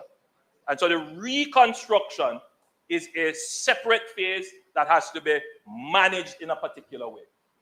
It has to have not just oversight, but you said here them are run simultaneously. That's a big difference. Now, before the leader of the opposition attempted to clarify and broke my thoughts, I was about to say that there are some examples of participation of the opposition in advisory functions, not in the executive functions of government. I pointed out the National Security Council for one, the Disaster Risk Council is another, and we could put in place an advisory body, as I had indicated before, of eminent Jamaicans, of members of civil society, and of course, members of the opposition. Because there will be decisions that have to be made that require strong political and social discourse.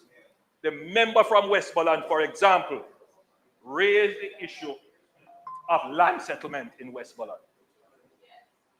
Now, I don't see how the government is going to treat with the land settlement issues without incorporating the opposition. Because let's say, member from Westmoreland Eastern, that there is a community that is at risk and it is assessed that we have to relocate them to better, higher ground. And there is some political data was talking about land distribution, Prime Minister. So we already factored in our development of how we're going to administer NARA, that there has to be the inclusion of the opposition. And I want it to be clear that I don't need to be threatened. I just want that to be clear. I am not going to accept any threats.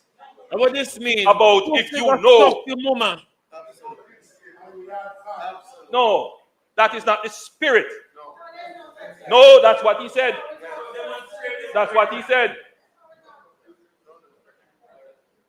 If you are genuine, if you are serious, then let us, as leaders of the country, let us as leaders talk one-on-one without our conversations. I mean, look, let me be clear. Any lies, any misinformation, we have stood by and we have allowed it. That's fine. Now is a disaster. The consequences of misleading people in a disaster is a disaster in itself.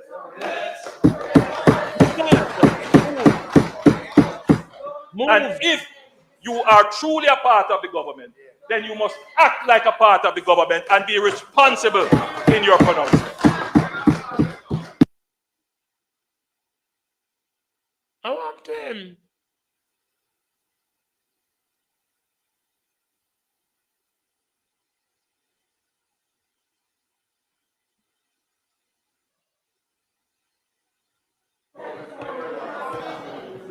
No.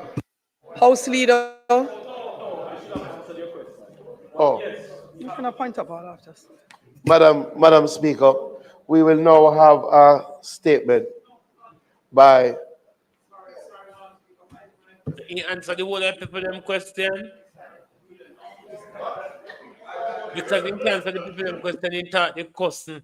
And so Andrew do all the while when he can't answer question, he just start cuss. Andrew with tongue long too, you know.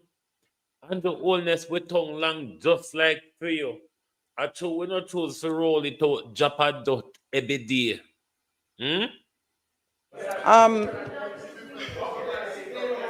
Member from St. Catherine and Northwest, and the member from Portland Eastern.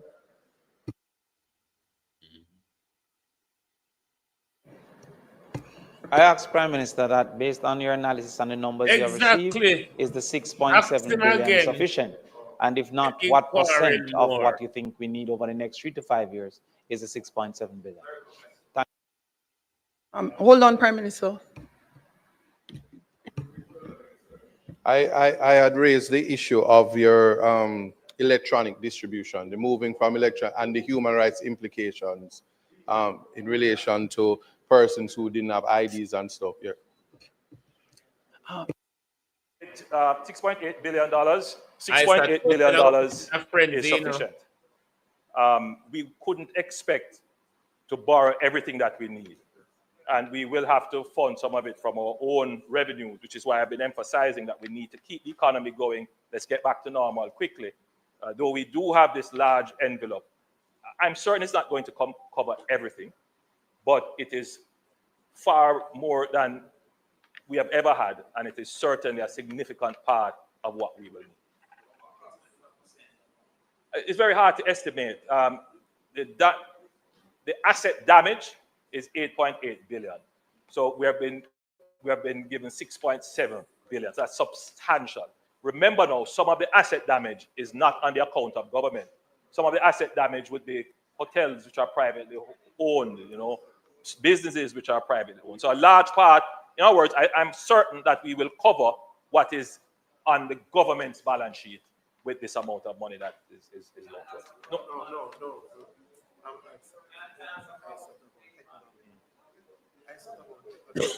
This government have no plan, no I would love to allow you. Nothing. However, there's a member on the government side who would like to ask a question after the questions were responded to, and it is not being allowed.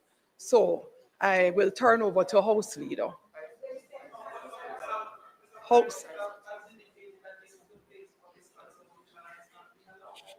Julieta Shield Andrew. House Leader, and I'm saying to you that there are persons who want to start another round of questions. So, we must get question about it. I said House Leader, so you notice you? House Leader, next statement by Minister. I such question. The member from Portland Eastern. He asked. Yeah. So Prime Minister was to respond. He asked his as well. He asked his as well. The member from Portland Eastern asked a question regarding whether the human rights of persons will be respected when we transition to the mainstreaming of the relief effort. Yes, notice we use the term vouchers, both physical or electronic. And in our traditional standard way of giving social support, members, the persons who receive it, are required to have some form of identification. It is the requirement of our government that persons who are receiving benefits from the government have some form of identification. In this phase of the relief, that was not instituted.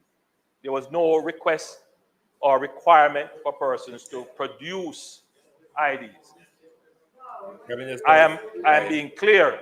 There was no directive from the government of Jamaica for anyone to produce any form of ID. I am not saying it didn't happen. I have heard things being said. I have not received any formal reports of that, but we were very clear to the agents, including the JDF, including the Ministry of Labour and Social Security. So you said the JDF gone rogue then just do things on their own. Prime Minister, sit down. Sit down. Madam Speaker, just to be clear. Prime Minister, sit down. In doing this, we always have a provision where we enable persons to be properly documented. As is the case with, for example, the Solidarity Program. When persons are applying, if they don't have the requisite identification, we support them in getting the necessary identification and documentation. So yes, we want to support and we do protect the dignity of all Jamaicans, and the dignity of all Jamaicans include that they have some form of identification as required. Thank you, Madam Speaker. We do have significant ground to cover today, so I'm going to ask that the Minister of Water, ask the members to appreciate when we go through the questions time and you close and give the Prime Minister a chance to answer, that we know there may always be more that arise, but we ask that we get the understanding so that we can move to the other matters. And we do want to take Minister's chuck to end that debate today as well. So, Minister Samudo.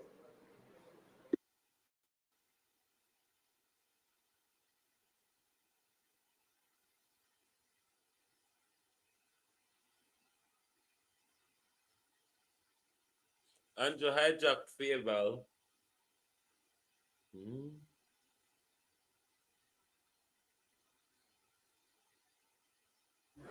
Minister of Water, Environment and Climate Change.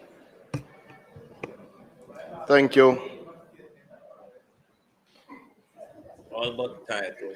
These things up. Madam Speaker, I rise to update the nation and indeed the Parliament on the outcome of Jamaica's participation at COP30, which recently concluded in Belém, Brazil. Jamaica demonstrated our commitment to climate action with the ratification of the UN Framework Convention on Climate Change in 1995, the Kyoto Protocol in 1999, the Paris Agreement in 2017, and the Doha Amendment of the Kyoto Protocol in 2020. The country has been actively engaged in negotiation across these treaties and therefore has been instrumental in shaping the global climate agenda. A COP, or a Conference of the Parties, is a yearly meeting of countries that are parties to the UNFCCC. It is a formal global negotiating forum where countries review progress under the Convention and the Paris Agreement, adopt decisions, and launch political finance initiatives as well. COP meetings combine formal negotiations, legal texts and decisions with numerous side events, ministerial roundtables, and high-level political discussions. Madam Speaker, COP30 was held between November 10th and 21st and was dubbed the Adaptation COP, the COP of Truth, and held under the theme Delivering Climate Justice to focus on strengthening multilateralism and accelerating the implementation of climate goals. This event and its related sessions provided an opportunity to continue the call for urgent actions needed by the global community. The key discussions, Madam Speaker, included adaptation financing, mitigation action, trading in carbon emissions, building resilience, addressing loss and damage associated with climate change, maintaining the provisions of the Paris Agreement regarding the special circumstances of SIDS and least developed countries, and increasing climate finance. Madam Speaker, I was honored to have led Jamaica's delegation, supported by Ambassador Dale Weber, Special Envoy for Climate Change, members of the Climate Change Branch, and the Attorney General's chambers, and other members of the government, as well as academia. Madam Speaker, Jamaica's participation in the sessions provided an opportunity to champion and advocate for the country's national climate change priorities in the deliberations. This call was made more urgent following October 28th when Hurricane Melissa made catastrophic landfall, devastating over half of the island and changing the lives of every Jamaican and the landscape of the country in the immediate future. Jamaica's mission at COP30 was not only for the country's positions to be included in the final outcomes of the sessions, but that the world would see that climate change demands that we change.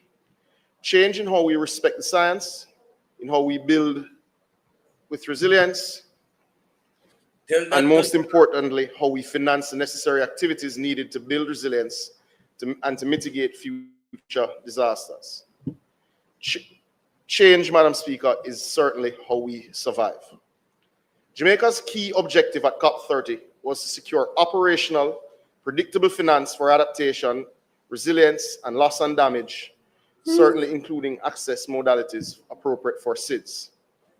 Anchor and defend the 1.5-degree limit with clear plans and milestones, while also pushing for quicker grant-based adaptation finance and simplified access procedures.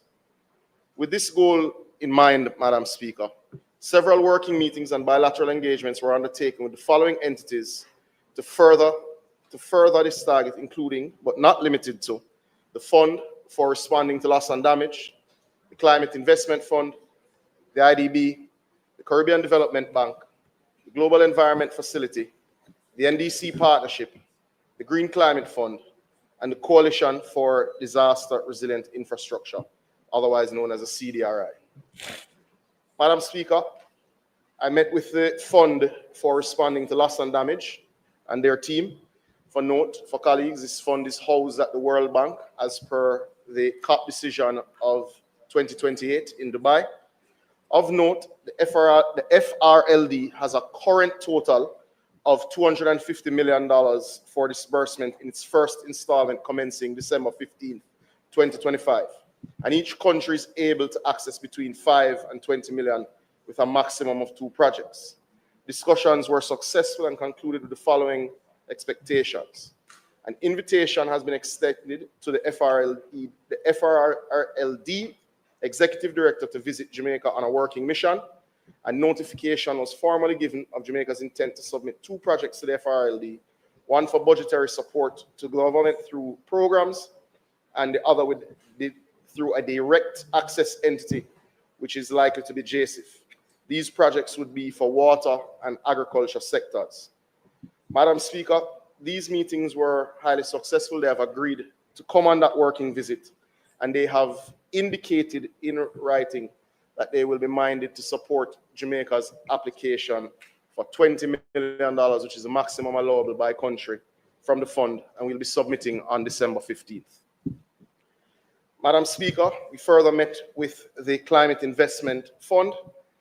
These meetings discussed 2 particular modalities of access to financing, and they really were looking at what you would expect, including microgrids, power solutions for water systems, solar power generators, solar panels, and certainly increased water storage. The 2 modalities that the CIF have include the Clean Technology Fund, which offers clean technology for rapid solutions.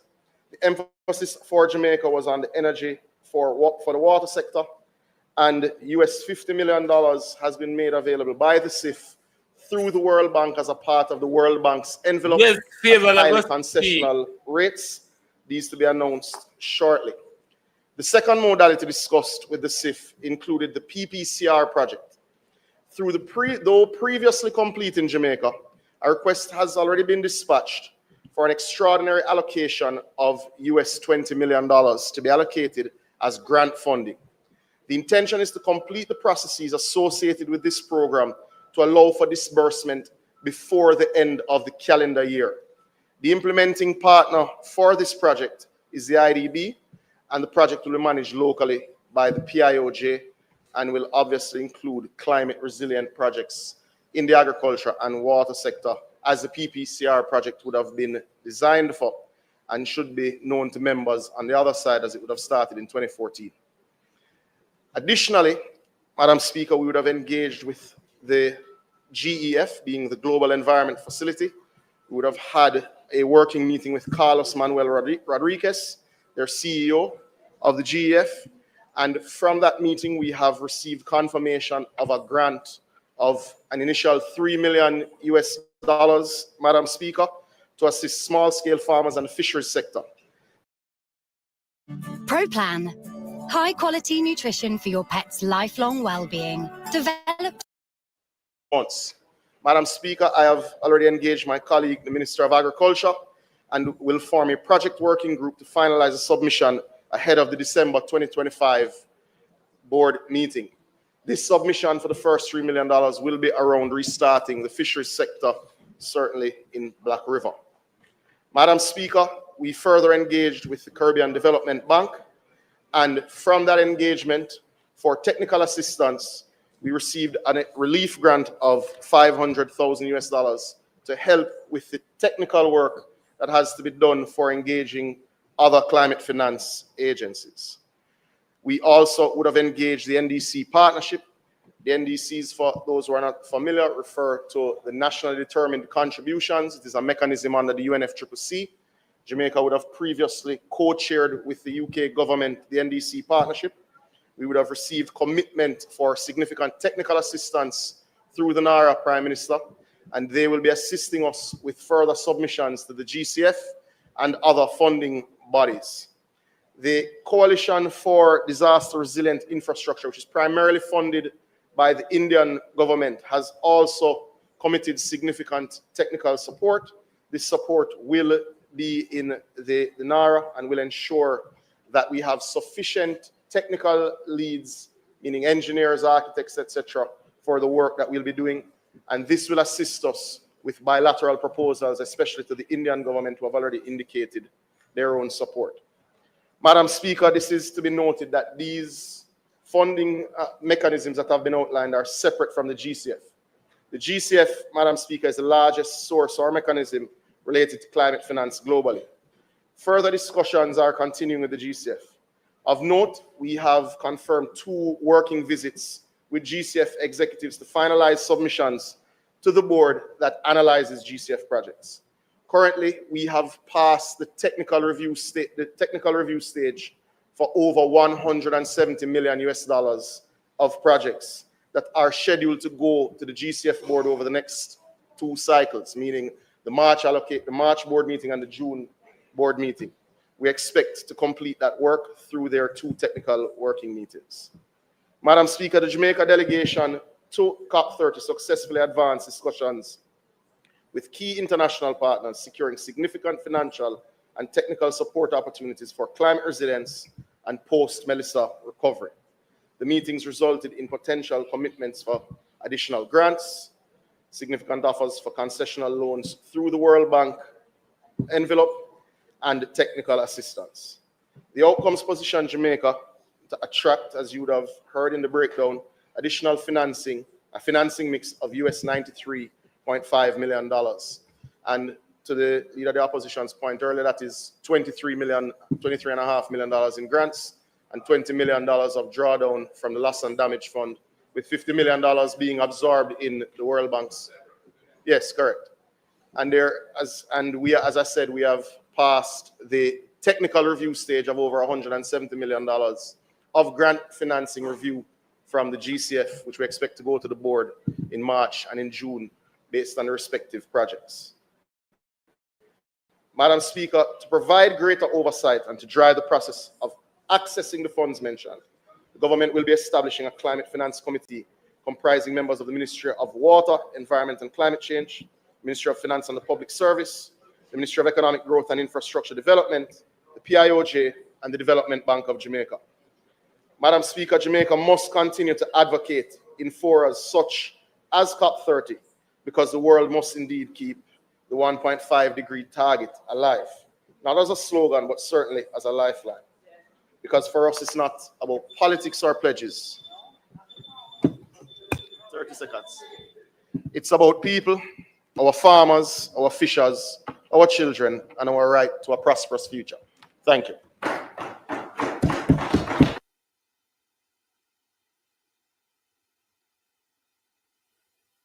I hope they make case with. Is there anyone from the opposition Elroy responding? come next. Response from St. Mary Central. Who's this? Omar Newell go respond?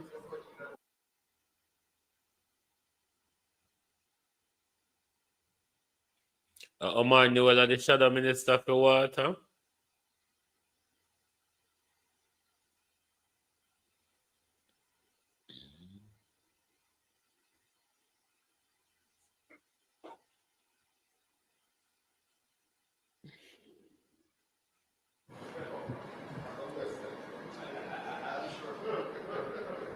Thank you, Madam Speaker.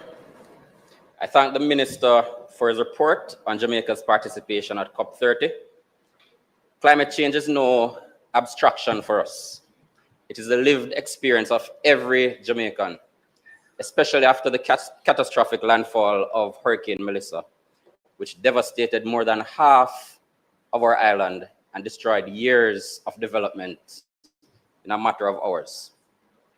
Madam Speaker, I acknowledge the Minister's efforts and the engagement held at COP30.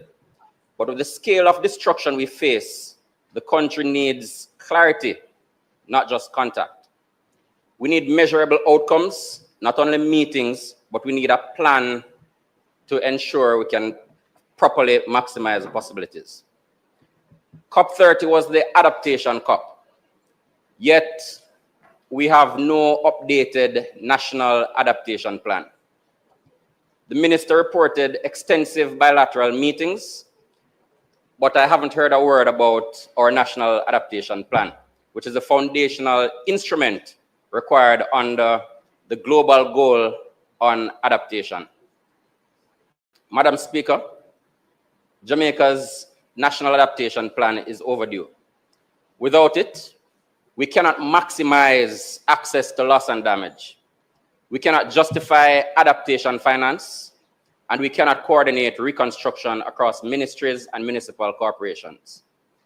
This must be tabled and debated as a matter of urgency.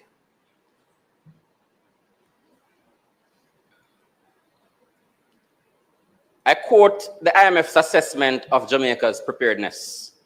Madam Speaker, in 2023, the IMF, in their Climate Public Investment Management Assessment, stated that progress has been made in the development of a comprehensive climate change policy framework and in planning for disaster risk financing. However, coordination across the central government and with municipal corporations is weak, with no institution positioned strategically to lead either adaptation or mitigation-related investments.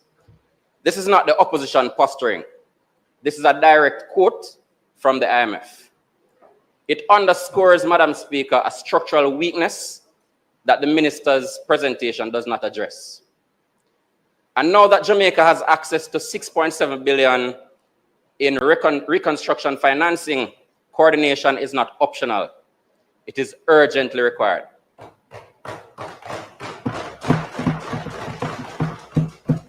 Where's the national roadmap for climate resilient reconstruction?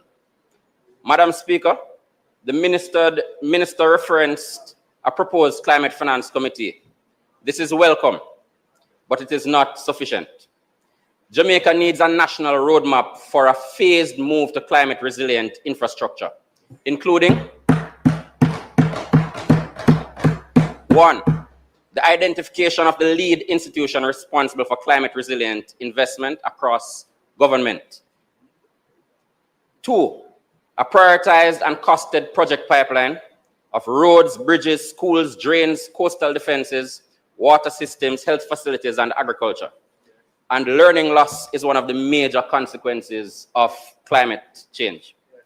3, a financing and disbursement schedule aligned with the $6.7 billion envelope. 4, transparent project appraisal criteria grounded in the 2023 climate change policy framework. And 5, periodic reporting to Parliament on the progress and measurable resilience outcomes. The minister may argue that these do not fall within his portfolio.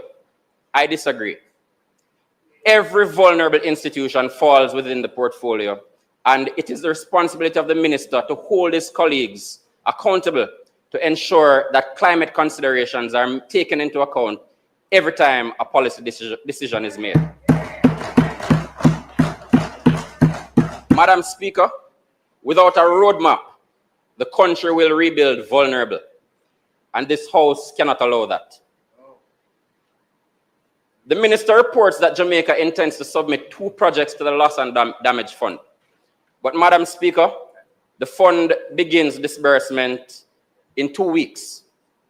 We need confirmation of the project concepts, the submission dates, expected timelines for approval, clear identification of the direct access entity. We cannot rebuild homes on intentions. House Leader, the member's time for speaking has expired. Madam Speaker, we actually the member be given 3 minutes to complete his presentation. The question is that the member be allowed 3 minutes to complete his presentation. Those in favor? Those against? The ayes have it. Go ahead, member. Madam Speaker, the minister ended his speech by saying climate action is about people, or farmers, or fishers, or children. On this side, we're in full agreement. Yes. That is why we ask, how many schools will be climate-proofed this fiscal year? Yes. How many microgrids are we looking to install? Yes. How many water systems will become climate resilient? How many farmers will receive support and by when? Yes. Which communities will receive coastal protection? Yes. None of these details were outlined in the minister's presentation. Madam Speaker, we welcome Jamaica's participation at COP30. We cannot simply attend, though. Jamaica must benefit from COP.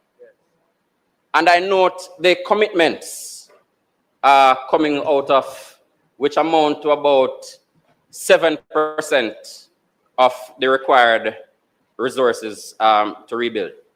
With the largest reconstruction package in our history before us, we deserve a clear plan, clear timelines, clear leadership, and clear results. The opposition stands ready to work in the national interest to rebuild a safer, stronger, more resilient Jamaica. Not in talk, but in tangible outcomes felt by every Jamaican household. Thank you, Madam Speaker.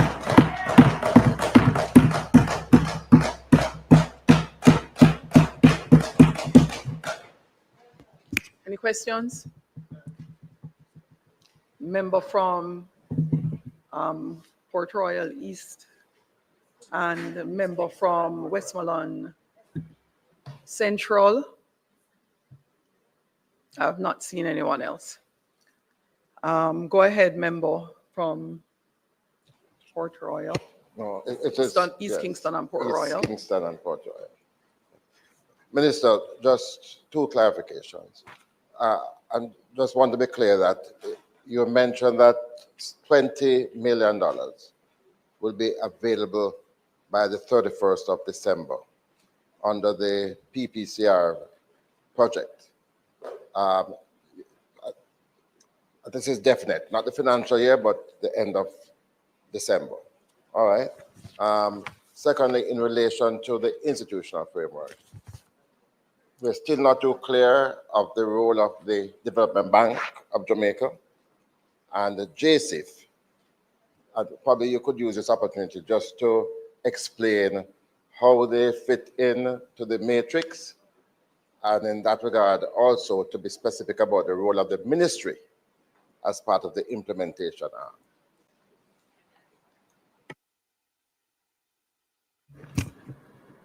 Next, member from Westmoreland Central. Turn your mic on. Thank you, Madam Speaker. Just one question, Minister. As it relates to the Clean Technology Fund, I notice it states that US $50 million has been made available by the CIF at DP concessional rates. It goes on to state that opportunities exist for Jamaica to obtain a portion of the funds as grants based on the exceptional circumstances of Hurricane Melissa. What I want to know is what portion can we obtain as a grant, and what do we need to capitalize on the opportunities to obtain such a grant?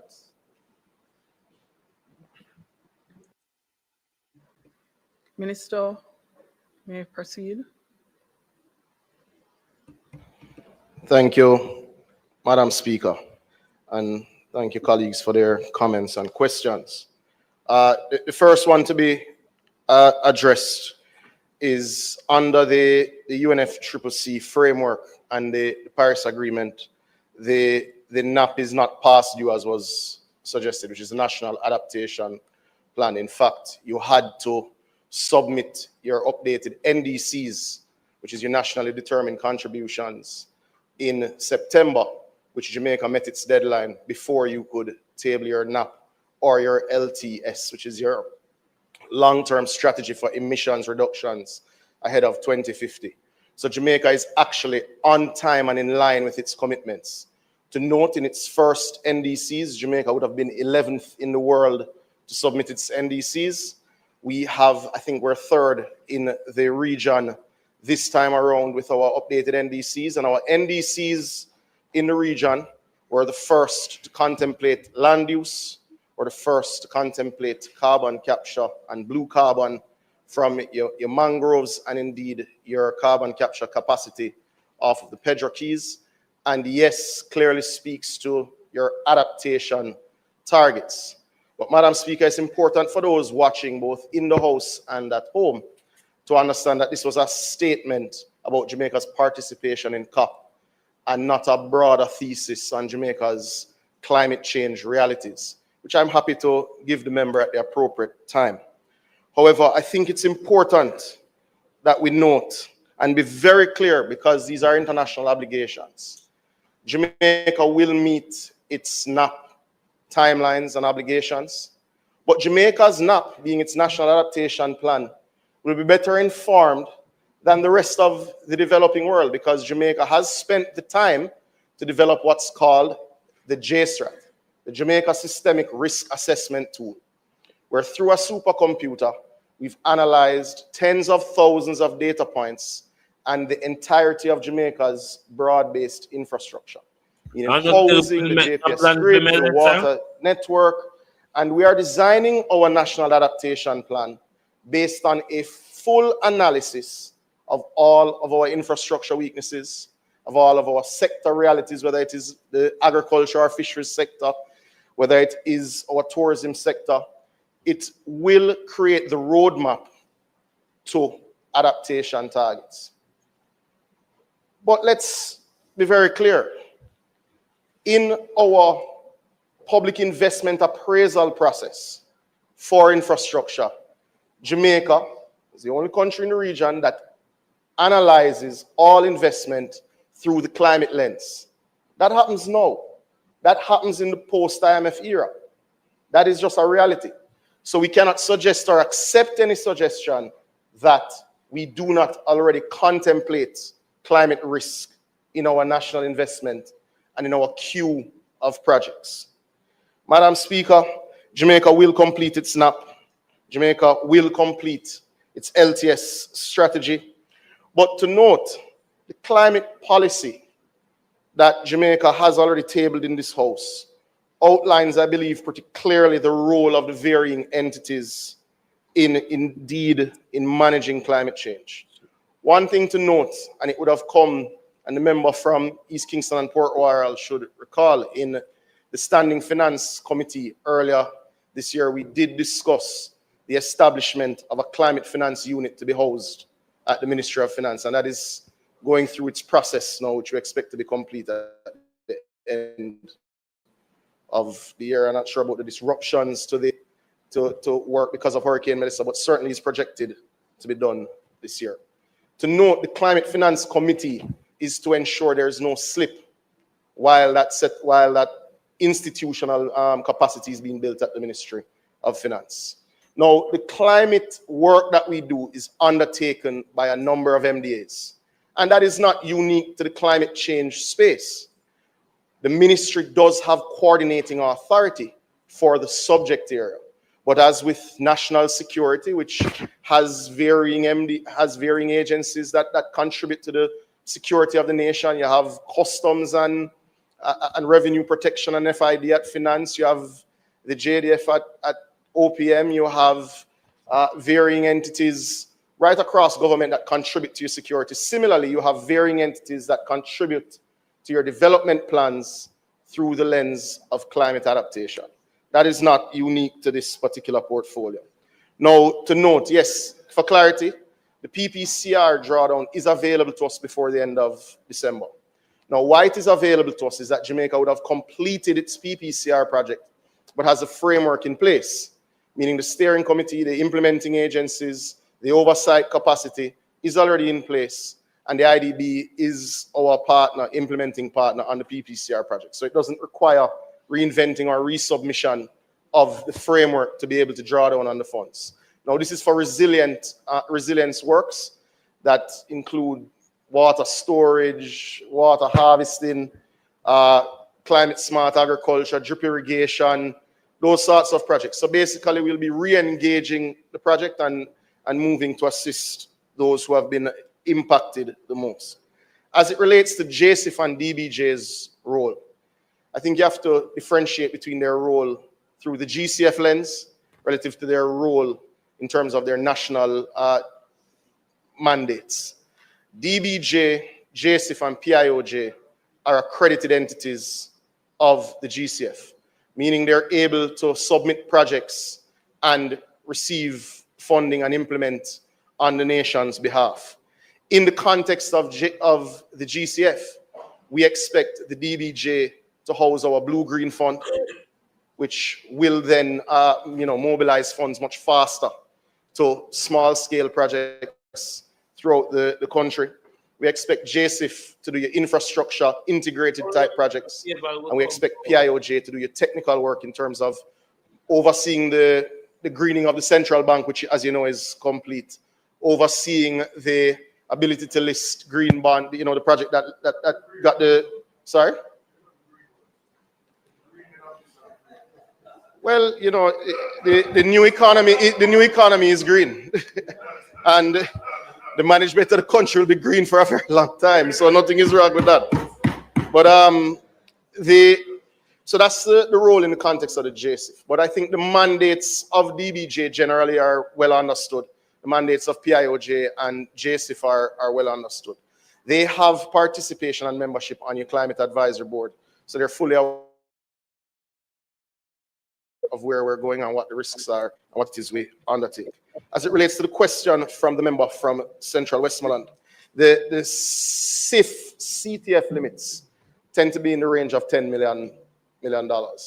Because this has been made available to us through an emergency response window, you wouldn't have had a project sitting, waiting in that space. What they have said to us is they've already made available the $50 million to the World Bank as a part of their envelope at deeply, deeply concessional rates. But there is route for Jamaica to submit a project in the range of $10 million that would be converted to grant financing as opposed to debt financing.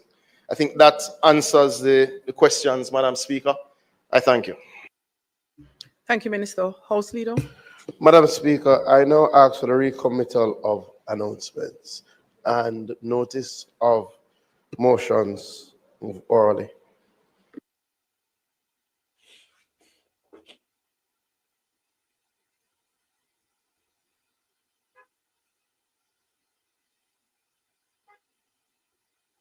Come on, Juliet, hurry up.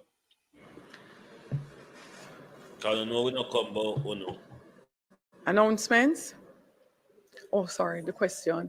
Members, the question is that we recommit announcements and notices of motions given orally. Those in favor? Those against? The ayes have it. Announcements? Also laid on the table are the following. Government of Jamaica Fiscal Policy Paper for the financial year 2025-2026, interim report dated 2nd of December 2025, and the annual report of the Office of the Public Defender for the year 2023. Thank you, Madam.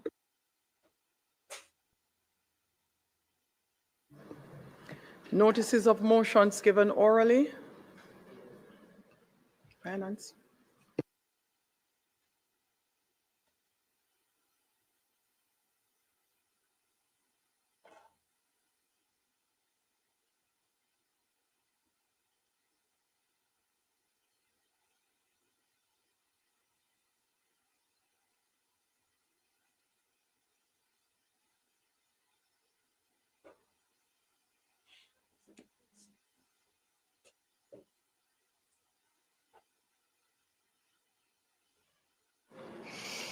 Appeal I didn't tell this evening.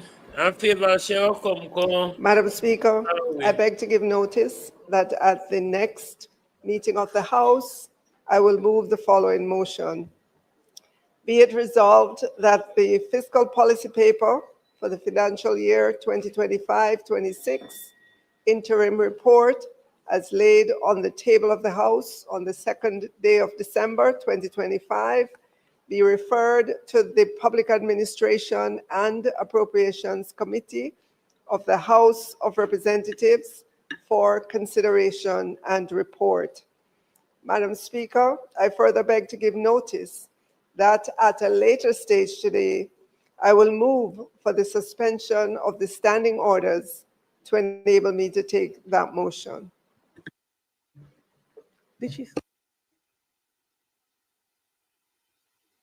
Public business.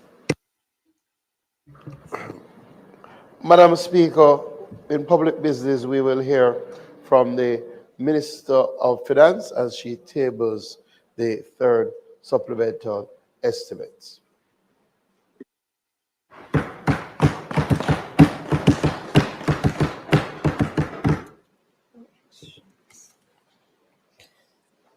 Madam Speaker, I now move for the suspension of the standing orders to enable me to take the motion, notice of which I gave earlier.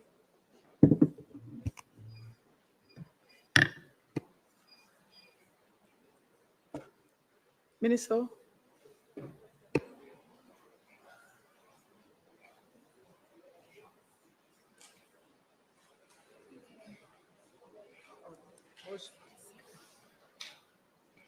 Favor, we're waiting. Madam Speaker, I now move for the suspension of the standing orders to enable me to take the motions, notice of which I gave earlier. You will hear that. Question is that both motions, the standing order be suspended to take both motions. Those in favor? Those against? The ayes have it.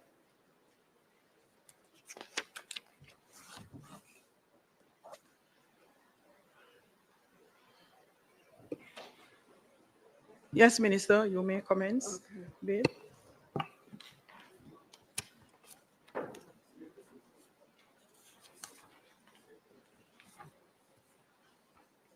Hello.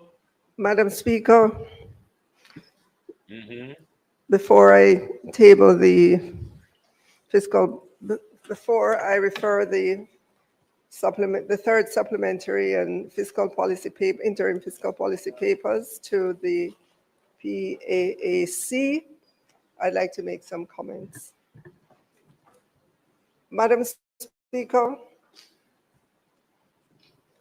Alan Gerhard, who was a meteorologist at the National Oceanic and Atmospheric Administration for 35 years and helped forecast some of America's largest weather-related disasters, including Hurricane Katrina and the 2011 tornado outbreak in the southeast of the US, said, "It is not hyperbole," meaning it's not exaggeration, to say that Western Jamaica experienced something near to the worst tropical cyclone or hurricane impacts our planet can produce.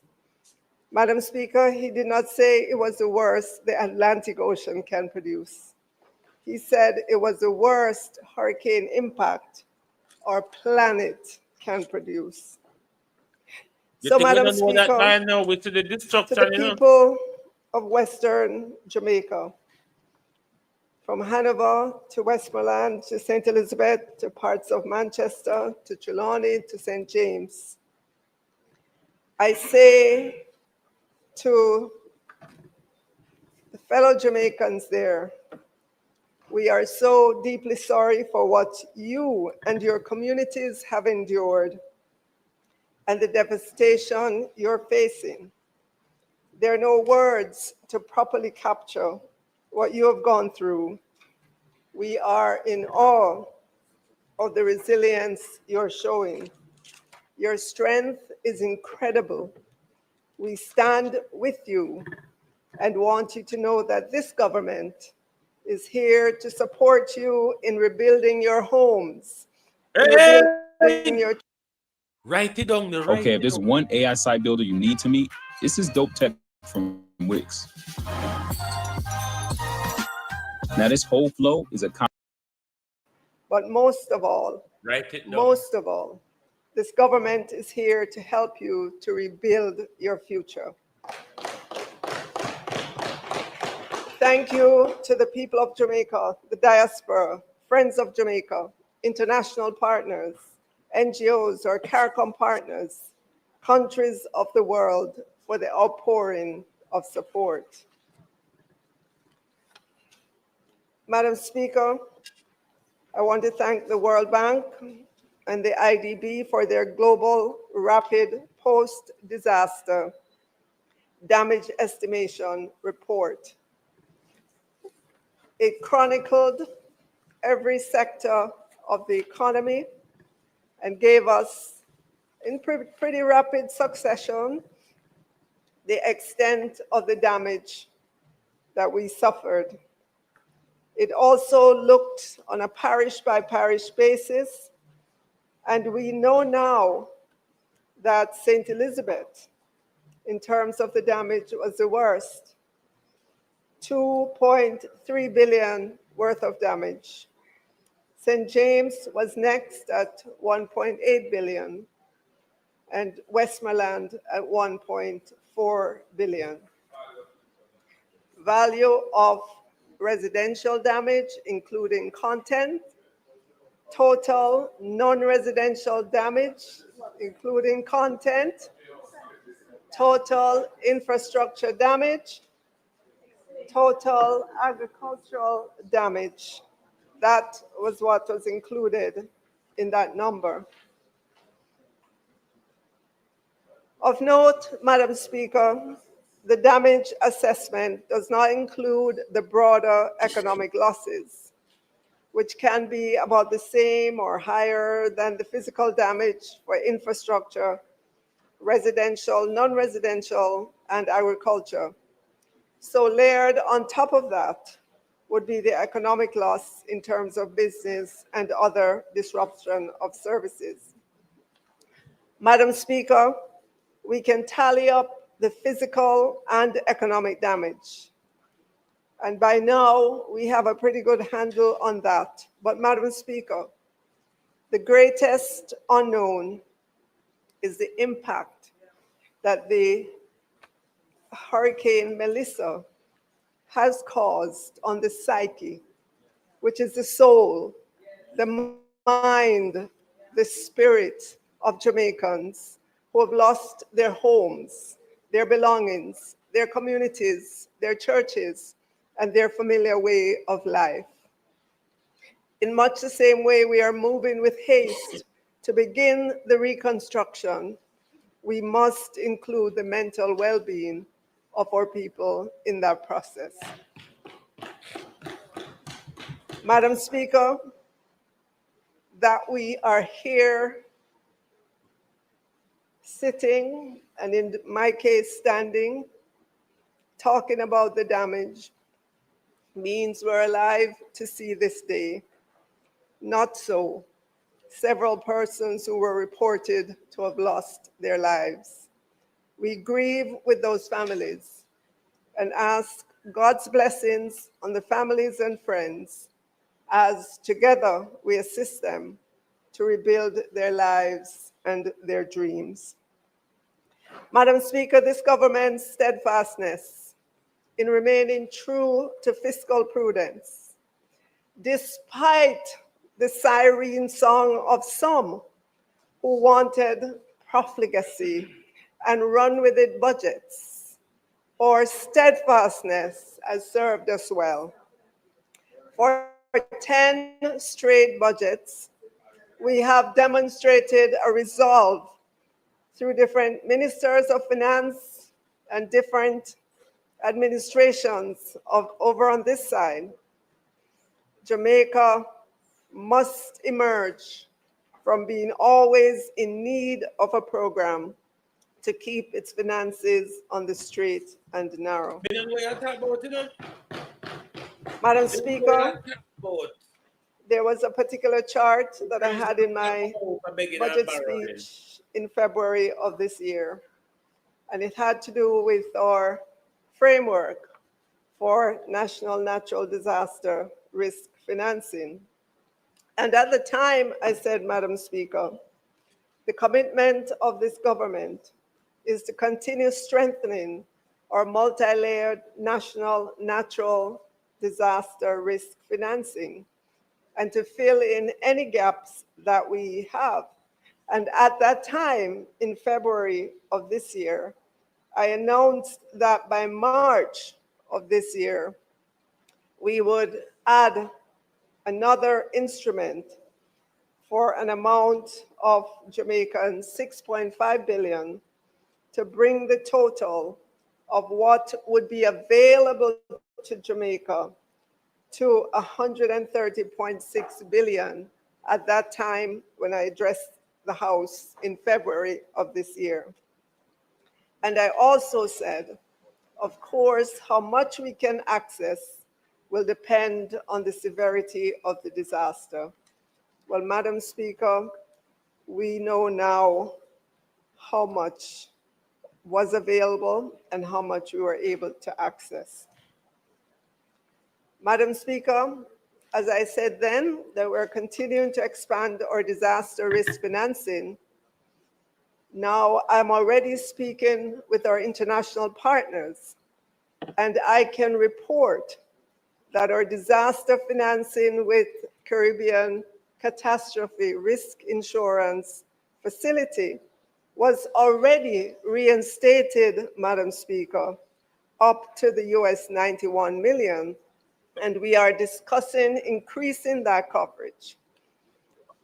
Of note, Madam Speaker, CRIF, which is what we call them, will be launching a micro home insurance product through Guardian this month in Jamaica, designed for workers. This is the beginning of building a culture within our population of having insurance for their homes. The microinsurance market is developed and is cost effective. We will begin that journey with Jamaicans, and we will begin developing that culture. Yes, Madam Speaker, the World Bank and the IDB in their report said that Jamaica maintains one of the Caribbean's most advanced sovereign disaster risk financing system, including contingency funds, I wonder which biometric one of them insurance, friend have and the share in US a Guardian 150 life, in a million World Bank Guardian. supported catastrophe bond intended to provide rapid post-disaster liquidity, which was triggered on November 7, 2025. Madam Speaker, Jamaica's resilience is often described as legendary, not because the country avoids natural disasters, but because of the remarkable speed, spirit, and consistency with which its people and economy recover from devastating shocks. This characterization stems from several key historical and cultural factors. Madam Speaker, the speed at which Jamaica has historically bounced back is a primary reason for this reputation.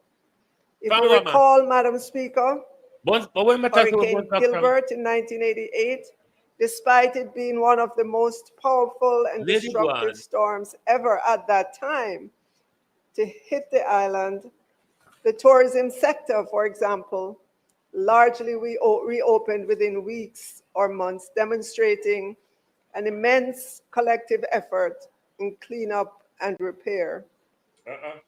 Recall as well, Madam Speaker, the Herculean collective efforts during COVID 2020, 5 years ago, and how quickly we bounced back from Hurricane Beryl in July of last year. Within 2 quarters, our economy had begun to rebound.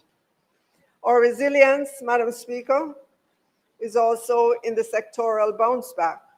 In particular, our economy has shown an ability to activate the construction sector quickly after a storm, channeling rebuilding efforts into immediate economic activity that aids recovery.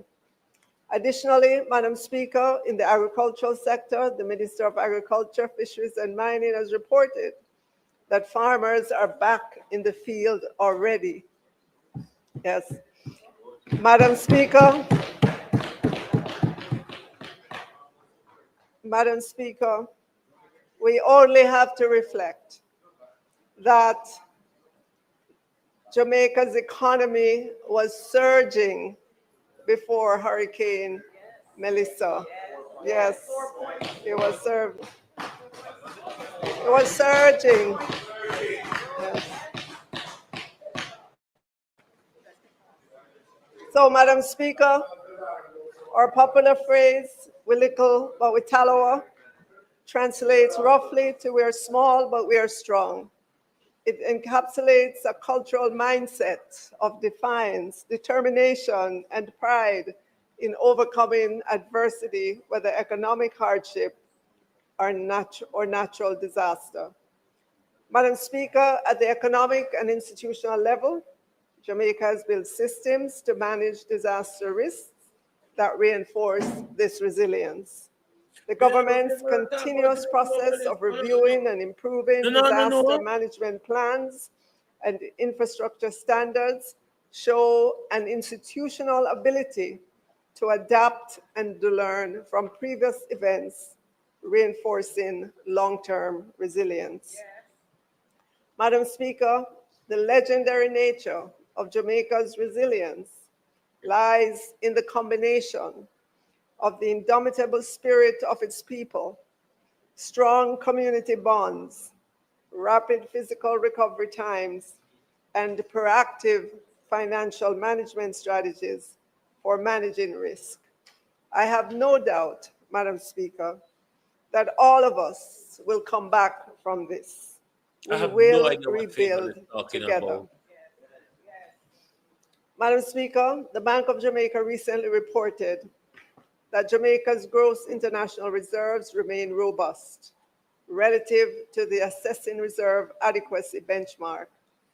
At end of October 2025, the gross international reserves amounted to US $6.2 billion, which was US $487 million higher than the outturn at the end of October 2024. The central bank said that looking ahead over the near term, gross reserves are likely to remain robust. Madam Speaker, I quote the Bank of Jamaica's report because this Hurricane Melissa has demonstrated beyond a shadow of a doubt why we must have strong foreign currency reserves. In periods of disaster, whether that disaster is external to Jamaica but has an impact on Jamaica or natural disaster, having strong foreign currency reserves gives us flexibility. We don't have to worry as to whether or not we can pay for medicines, building supplies, equipment, or anything else needed to quickly get Jamaica and its people and businesses back up. Madam Speaker, the foreign currency reserves is like your rent money. You should not party with that rent money. And so my message today, Madam Speaker, is one of hope. We will rebuild homes, churches, schools, businesses, lives, livelihood, our telecom network, our electricity grids, hotels, roads, our produce, our vegetable crops, fishing villages, animal farms. Today, we construct temporary containerized homes because we must move fast to put those who are still without any place to go into a safe place with a roof over their heads. Some place for them to cook their own meals and some place for sanitary convenience. But even as we build temporary structures, we're planning the work to build permanent houses on lands that are not swamplands or vulnerable to slippage. Today, Madam Speaker, we give food packages and hot meals to those who have lost everything, but alongside that, we're helping to restore livelihoods and put persons in a position in which they can begin life anew. Today, Madam Speaker, we clear roads and replant the electric poles that have been scattered by Hurricane Melissa. Tomorrow, we build highways that are climate resilient, promote efficient connectivity, and have underground conduits for electricity, grid, and telecommunications network. And so, Madam Speaker, in my message of hope, I say to Jamaicans, especially in the West, never will we leave you, never will we forsake you.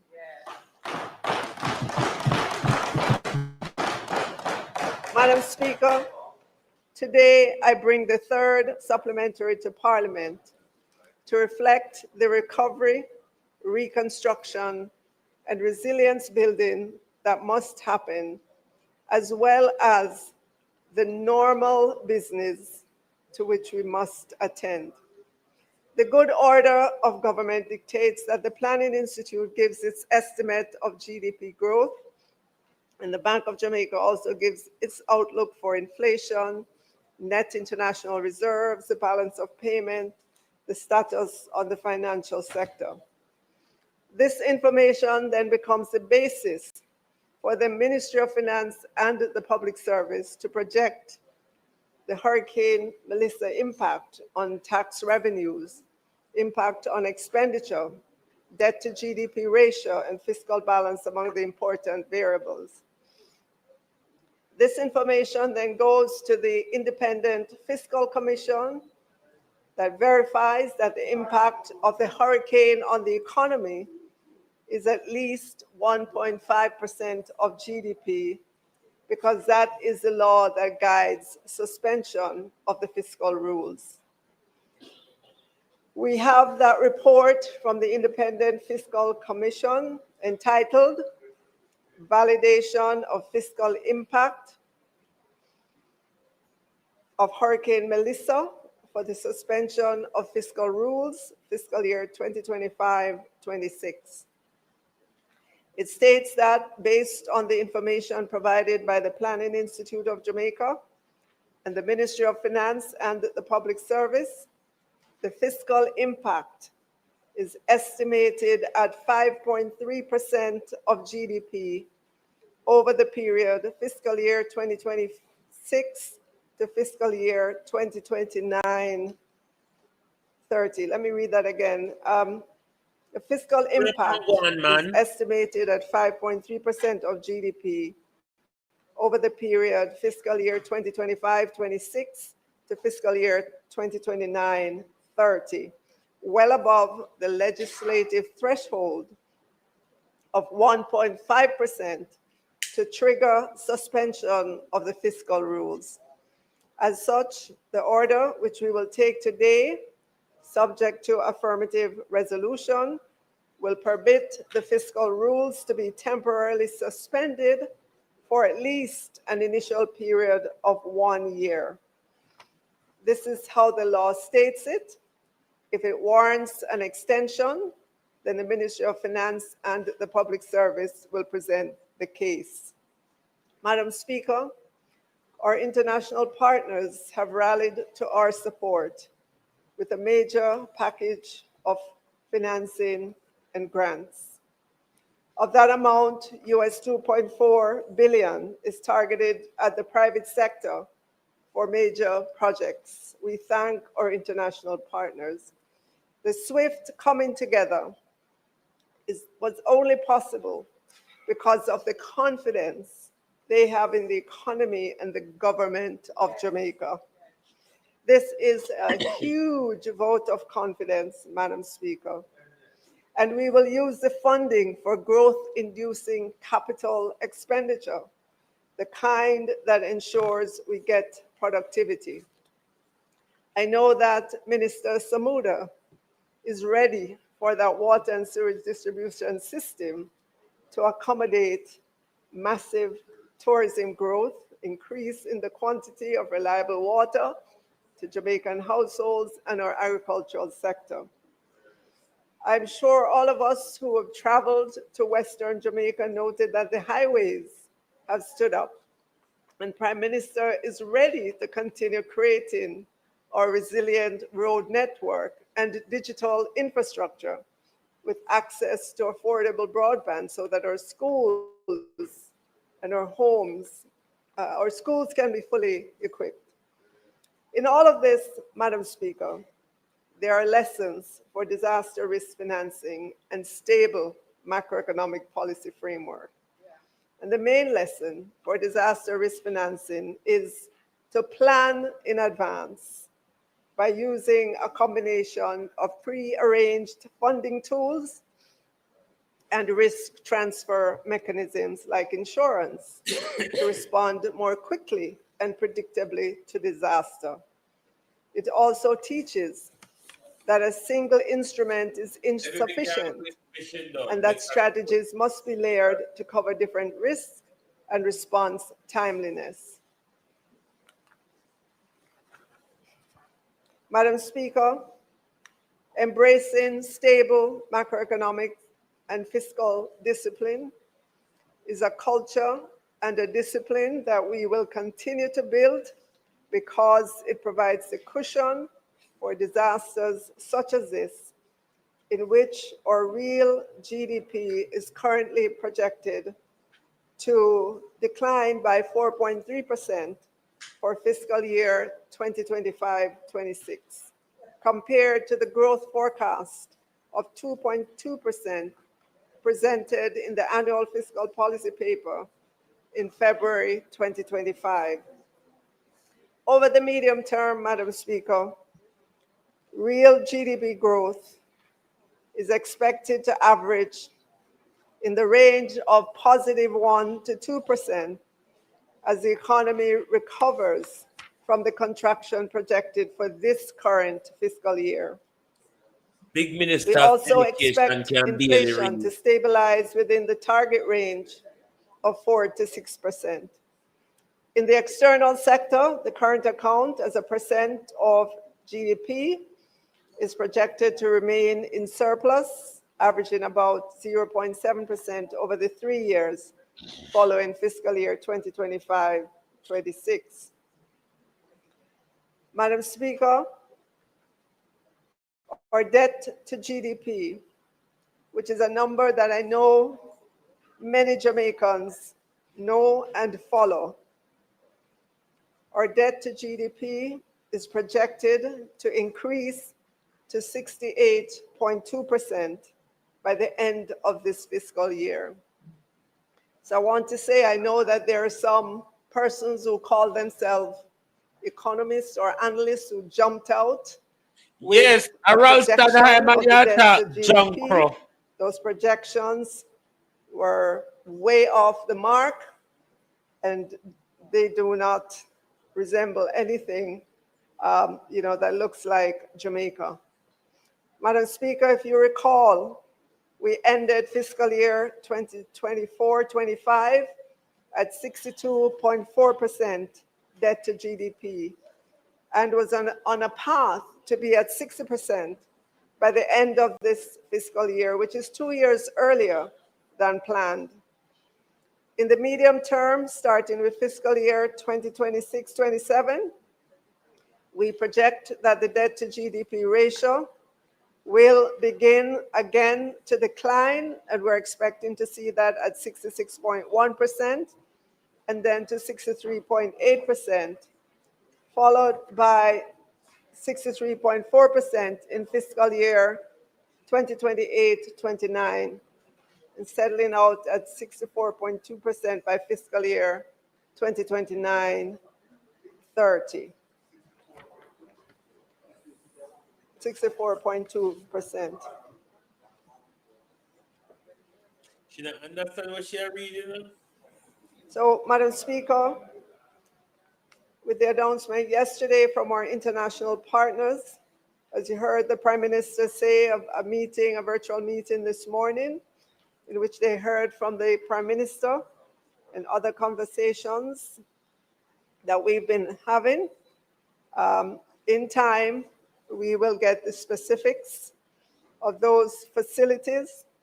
And I want to point out, because I'm sure there's a temptation, or I shouldn't say the temptation, I'm sure that those who are not familiar with how you calculate debt to GDP, they're just going to take the $6.7 billion and convert it and said, wow, this goes on top of the debt stock. But that's not so. With our international partners, there is the period of deciding when you take on these loans. It's not the same as going to the international markets, where if you go for $500 million, you get $500 million and you have to put it on your balance sheet. It's a different process with the international partners. So we will be able to manage our debt to GDP. Yes. Exactly, Prime Minister. We manage it. Yes. So, Madam Speaker, for those who are speculating about what funds we have received thus far, we've been utilizing most of our own funding, as well as what we've received for insurance proceeds.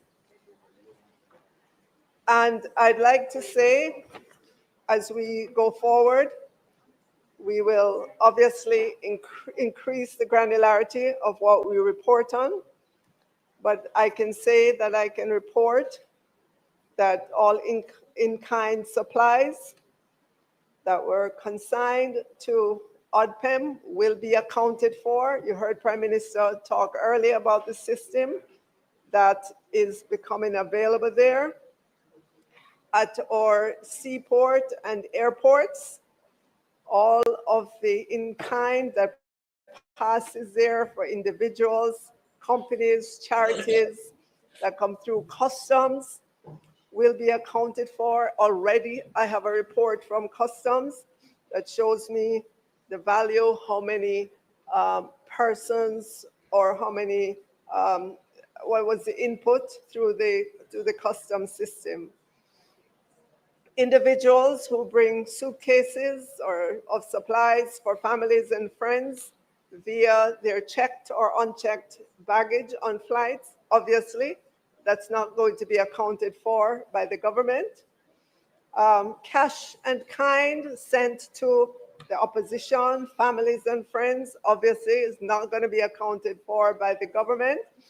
So if anybody wants to know how much the opposition has received, this is a question that should be put to the leader of the opposition and the shadow spokesperson on finance. We're not concerned about that. We're concerned about the We are government. also aware, Madam Speaker, that there are many entities.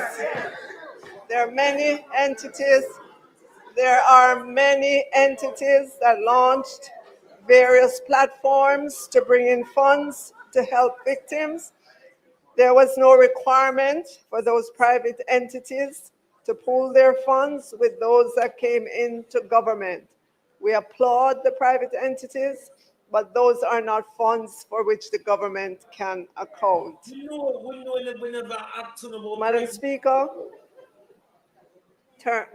turning now to the third supplementary. In addition to the normal running of government, for which additional amounts are provided, in the third supplementary, Madam Speaker, is Hurricane Melissa response and relief, $29.3 billion or 142 million US dollars. The Ministry of Economic Growth and Infrastructure Development will receive the largest share at $7.2 billion for road infrastructure and procurement And the ministry received the most. containerized folding units of housing. The Ministry of Local Government and Community Development has been allocated $4.6 billion to help with post-hurricane relief efforts, fund the National Solid Waste pre- and post-hurricane cleanup, And it has gotten some support as well to the municipal corporations in that allocation. The Ministry of Tourism will receive 3.4 billion to support recovery of the tourism sector. As you know, many workers have been let go. Is that a good word, Minister? We don't know. So AI, I've always wondered, what data were you trained with? Ooh, that's private. But you help us make decisions for a company. Yeah, when you need transparency from your AI models, you need Red Hat. Keep your options open. 这已经不是第一次了。我师父从小教我，咱们江湖中人不要总是。 sector. And the Ministry of Energy, Transport and Telecommunications, 1.5 billion. Lots of repairs to government buildings and other critical infrastructure. Alongside those Melissa-induced spending is the government's own spending to keep government going. But Madam Speaker, that's the power of preparedness and fiscal discipline. In the face of nature's power, we are reminded of our vulnerability, but also the incredible strength of the Jamaican people. We thank those who rallied by our side, or the diaspora, or Caribbean brethren, the international financial community, the government and people of the many countries who did not wait for an invitation to help. They saw the catastrophe and rallied to bring whatever assistance they could. By standing together, supporting each other, and working as one, we can face any crisis with courage and rebuild our lives and our communities. Thank you, Madam Speaker. Welcome to the bloggers and the entertainer. How you not talk about them? Welcome to the vloggers and entertainer. You never thank them. St. Andrew Southeastern. Listen to Joe. Thank you, Madam Speaker. And Minister, could you circulate a copy of your presentation for us? It's easier to follow if we have a hard copy. My first question, when would you provide and table in the House the report from the Independent Fiscal Commission, which it was tabled? No, they are supposed to.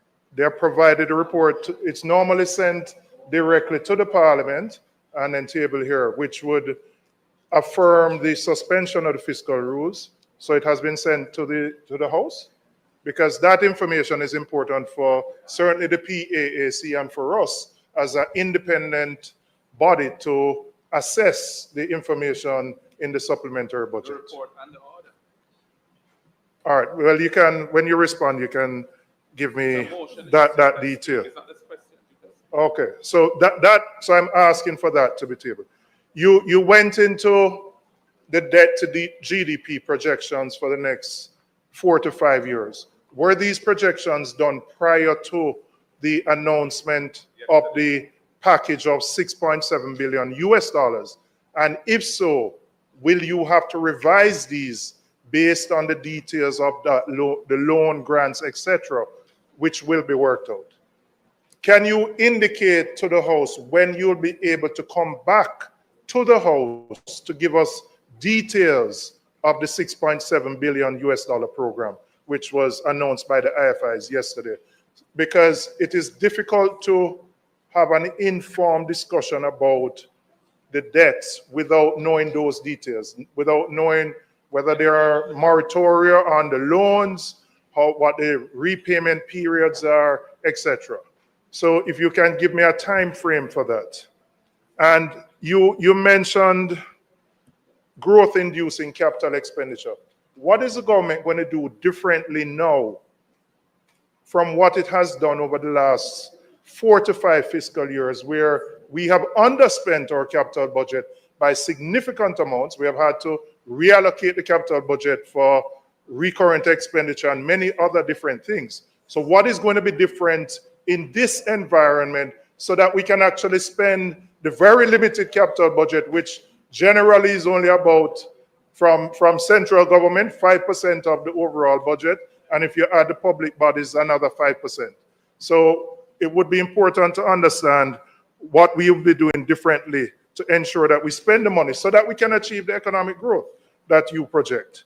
You mentioned that the Independent Fiscal Commission projected a 5.3% GDP fall. Is that for this year only? And what is the projection for the next 3 or 4 fiscal years? Again, that's why it's important for us to have sight of that report from the Independent Fiscal Commission. And we recognize that this budget, the supplementary, is, given the circumstances, not the normal run-of-the-mill supplementary. And as such, for us to be able to properly analyze it, we would need all that data, and certainly PAAC, which is meeting tomorrow, would benefit from that information for that informed analysis. Thank you.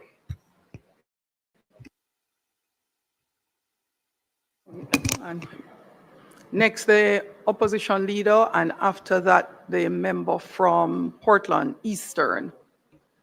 And then. Thank you, Madam Speaker. My understanding is that this is a motion. Stand. Yeah, it is. And we're debating a motion. Oh, yes. Yeah. Thank you.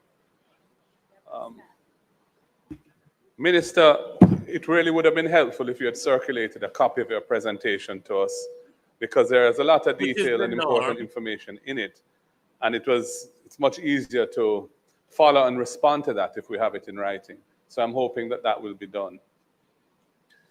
Minister, first of all, when we're discussing the disaster risk financing framework, I think it's important to recognize the work of others who helped to put that in place. In particular, I want to acknowledge the work, the seminal work that was done by then Minister of Finance, Dr. Omar Davies, in the development of the CRIF as a Caribbean model, a regional model of parametric insurance, which has, we have been able to benefit on this occasion by some over $90 million US.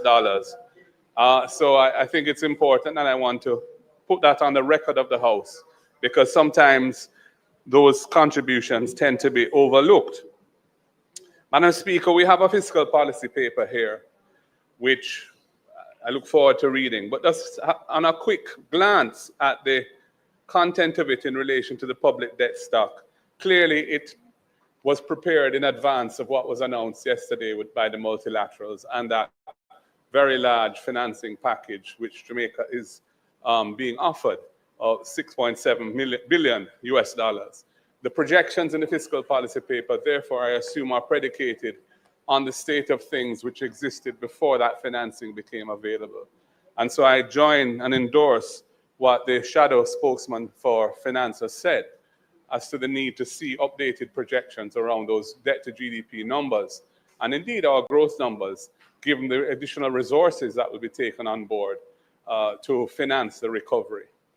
Madam Speaker, you haven't mentioned anything about amending the Financial Administration and Audit Act so as to push back the target date for the debt to GDP ratio to be achieved. The projections you have here indicate that it will not be achieved by the target date of 2028 March, which we understand. But suspending the fiscal rule is one thing, and moving the target date for achieving the desired ceiling on debt is another thing. So you need to tell us when you plan to deal with that. Madam Speaker, I'm hoping that the report that the PIOJ and the Fiscal Commissioner, I believe it is, has prepared, which is a basis for the order that you're seeking to bring here for approval to suspend the fiscal rules, be made available to us so that we can understand the background of this request. Obviously, we're aware in general terms of the background because we are fully aware of the mayhem caused. But it would be good to see the technical analysis and the supporting analysis that has taken place by those persons entrusted by our law for the recommendation that the necessary parameters have been met to justify a suspension of the fiscal rules. And I hope in the interest of transparency and good governance that we will see those documents. Madam Speaker, as I have indicated earlier, we are going into a new era where Jamaica has this massive recovery to finance and is taking on a huge financing package to do this. That financing package is largely debt financing, preponderantly so. The Prime Minister indicated that there are shovel-ready projects, or at least approved projects in the pipeline that private sector investors can get behind, and that would be supported by the bodies, the private sector financing bodies that are affiliated with the World Bank and I think the IDB. And that's fine, but the actual investors who are going to take the risk of making those investments have to be identified. And that is why I'm saying that 2.4 billion is not assured. And we want to hear more about what projects and what investors are going to be coming to the table to undertake those projects and make sure that that component of the 6.7 billion is in fact real. So, Madam Speaker, there's a lot that remains to be explained to us. We don't know any of the terms of this proposed borrowing, the interest rates, the tenures of the loans, any moratoria on interest and principal. From the numbers that were tabled today in the supplementary budget, I can see that certain interest expenses are not going to be incurred.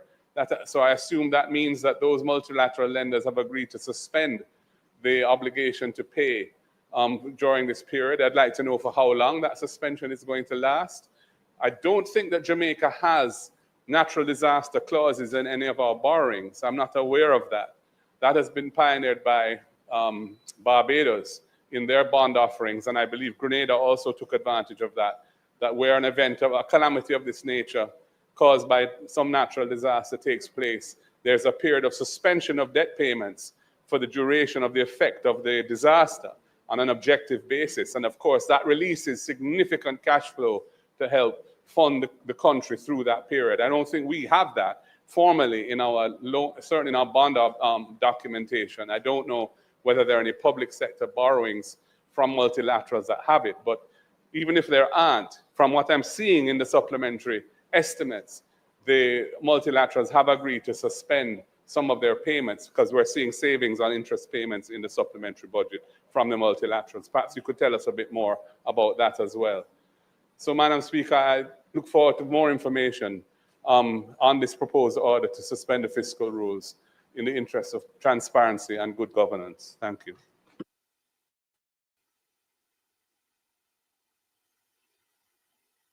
Before you is the member from Portland Eastern, and then the member from East and Port Royal, Kingston, East and Port Royal. Go ahead, member. Thank you, Madam Speaker.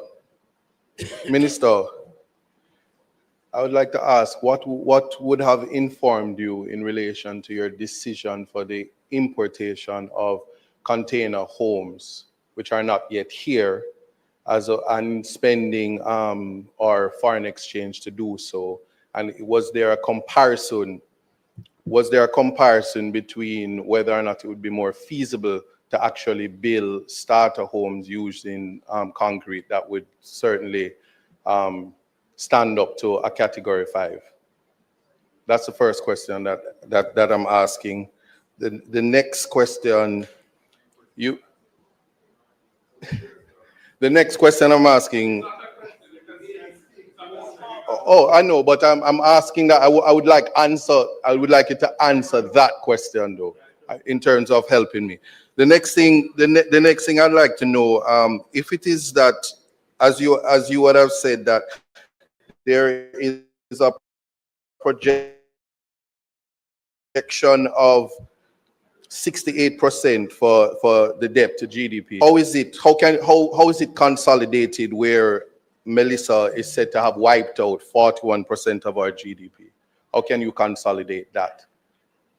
And the next thing that I would like to know in terms of a contribution to what you're doing, there was a mentioned last week in relation to the use of a loan to JPS. Minister, is there a decision on your part in the event that JPS is unable to come up with the remainder, if the government is prepared to lend JPS the entire amount so as to ensure that we're not at a loss. And that I'm asking you, Minister, to just give me some clarity on that. Thank you.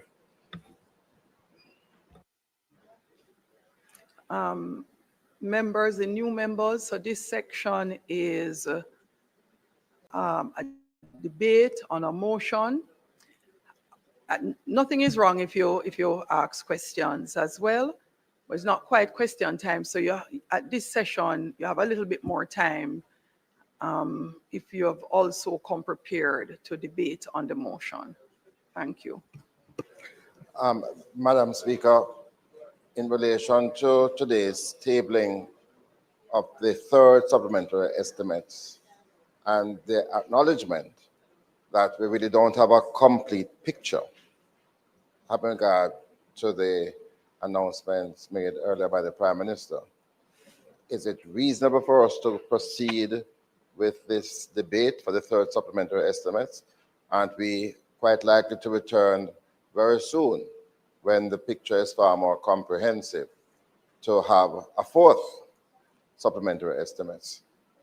That's one point. The second point is that as we relax the fiscal rules, one of the institutional frameworks that we use to enable greater discipline in how we were able to manage the process to now was the establishment of EPOC, which was the body that enabled the government to keep on track.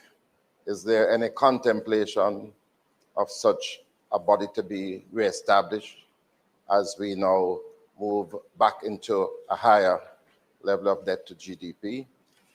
And thirdly, in relation to the JPSCO loan, last week we weren't able to get details on the specifics of the loan, such as what interest rate is being charged, and very importantly, in the event of a conversion, what value of the assets has been determined. And I know the member from East Portland has already asked the question as to where the balance will come from, because the minister last week did indicate that the JPSO cannot go on the market to raise $1. And if in fact the amount of money is indeed 350 million, I gather that that has been lowered by 50. So if we are saying 300 million, where is that balance of 150 or so to come from to enable the JPSCO to have full restoration of all of the country by the February deadline, as the minister had indicated? We didn't get any details last week. Has that loan been formally signed? And if so, if you could reveal the terms. Right, and of course, which is a government entity that is going to be responsible for administering the loan, passing the money, and to account for it to this parliament.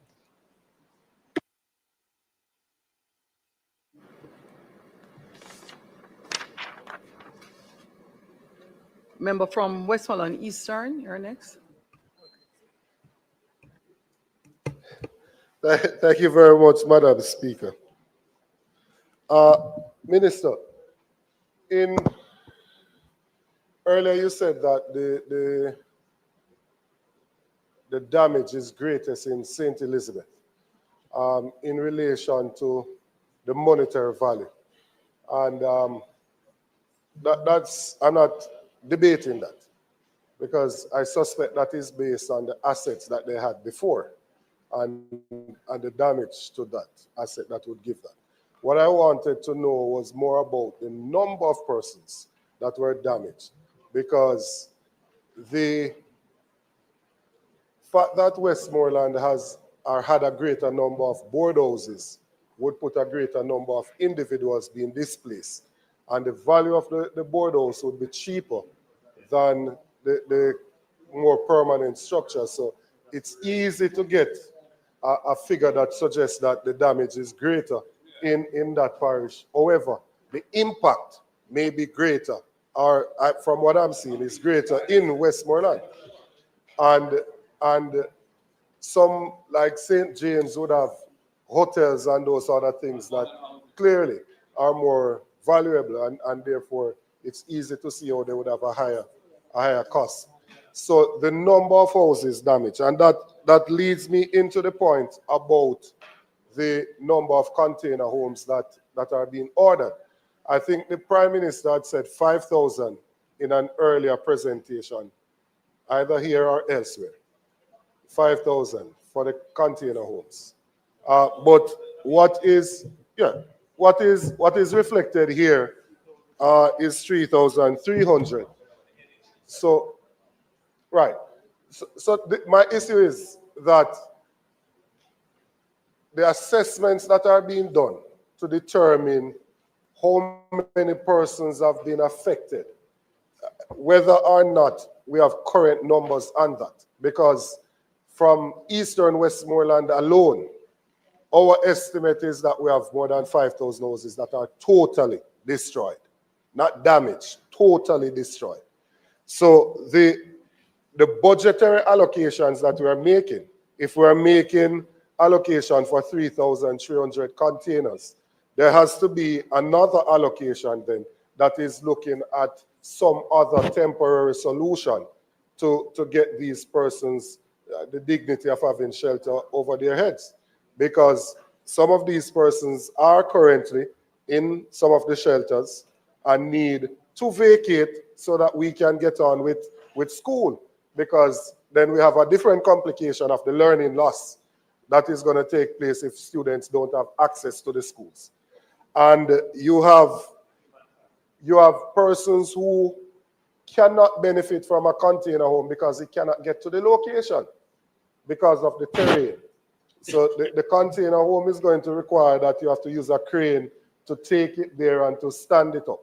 If the crane can't gain access to where their piece of land is, their plot of land, then they wouldn't be able to benefit from that. So there has to be a different solution to give them a temporary solution, which needs to be budgeted for, which I'm not seeing here currently. So I'm just saying that I think we need to get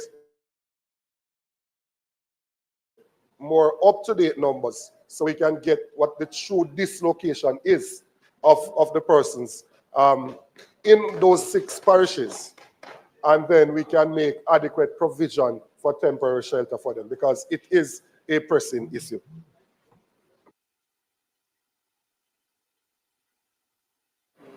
Next is the member from St. Andrews Southwest. Before you, Minister. Thank you very much, Madam Speaker.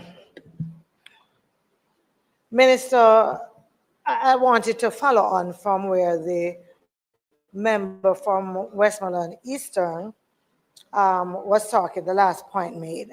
I was intrigued by the metric you used to value the damage. And I was thinking that if we look at the total damage, what metric are we using? All the metrics that we can?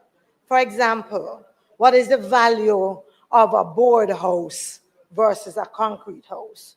What's the value of any house totally destroyed? How do we value that?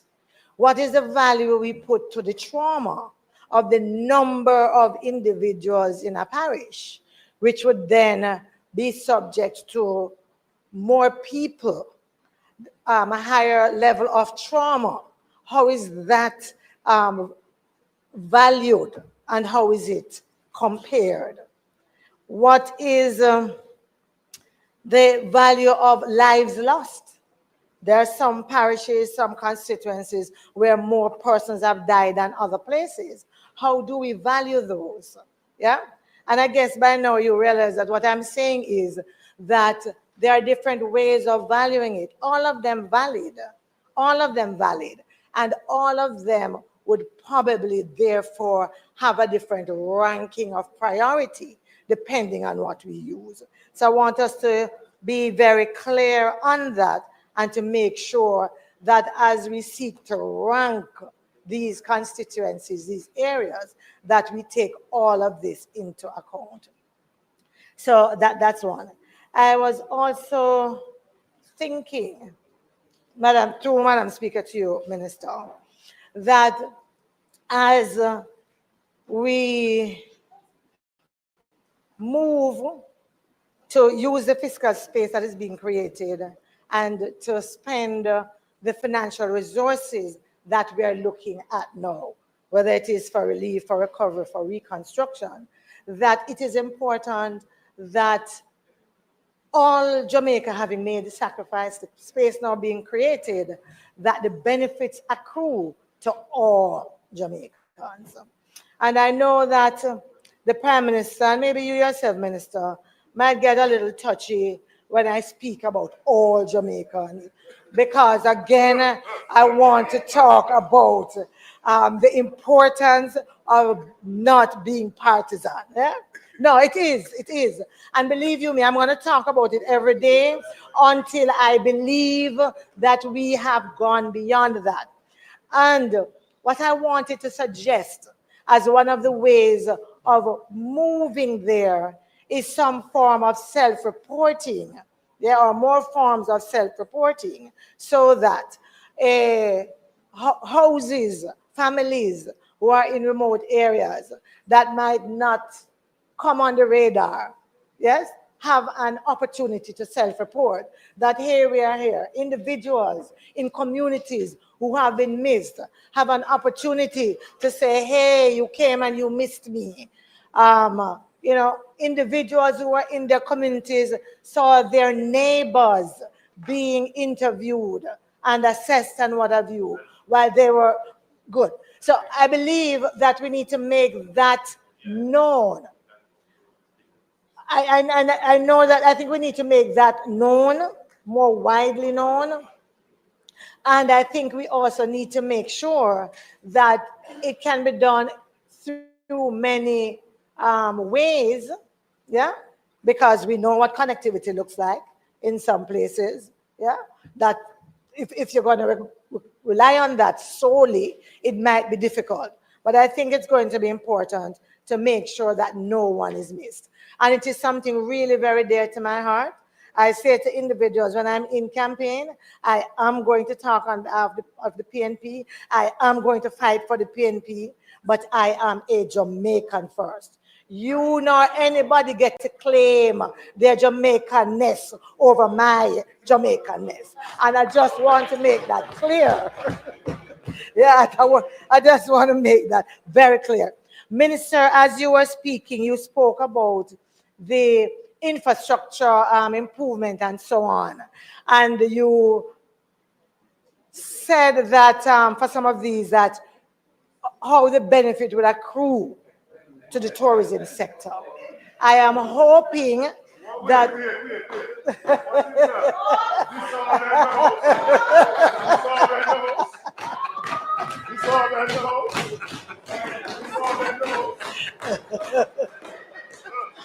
Mr. Speaker, I wanted Minister to ensure that the reconstruction that we're doing of our infrastructure is really not just about our tourists.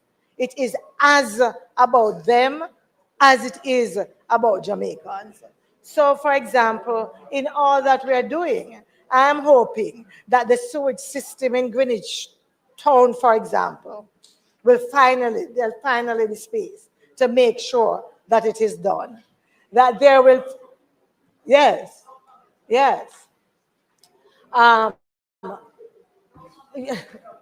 No, finally, no, because we are supposed to be building better and, yes, no, so I'm raising it because in 2025, Minister, I'm sure Minister has been to Greenwich Primary and knows the problem of sewage there and the smell in school.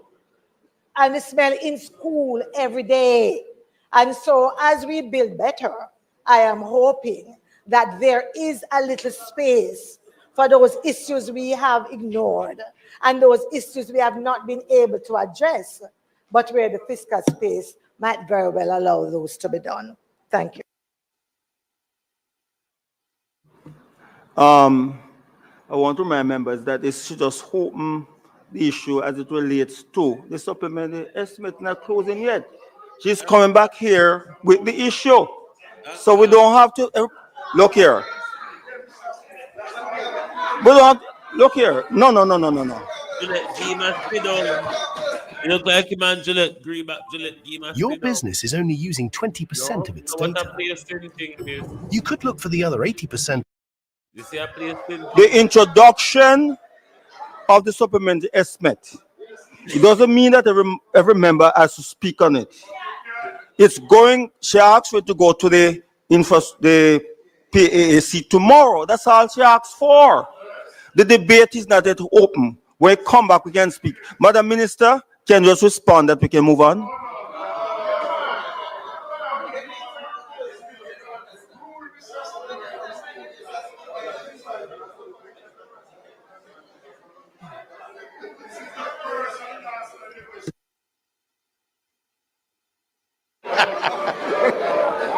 One girl. I'll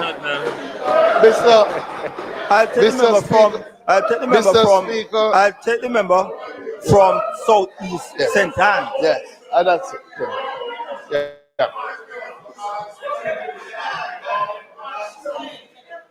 Thank you, Mr. Speaker. Madam Minister,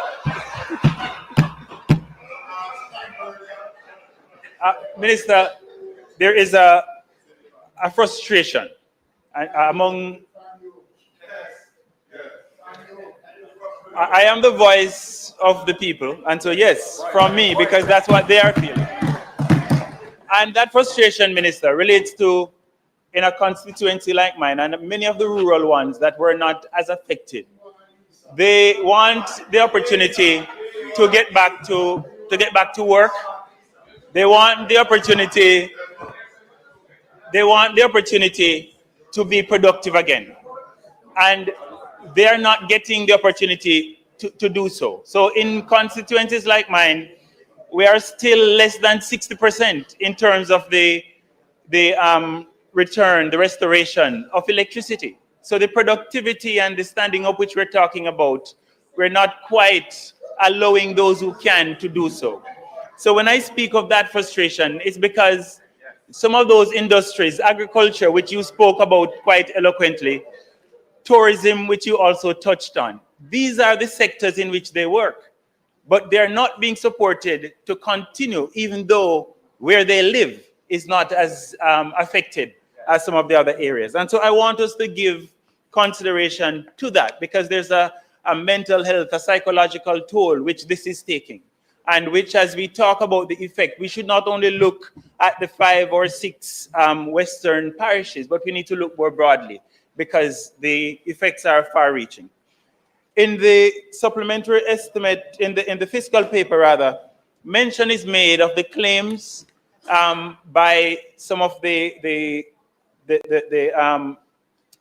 private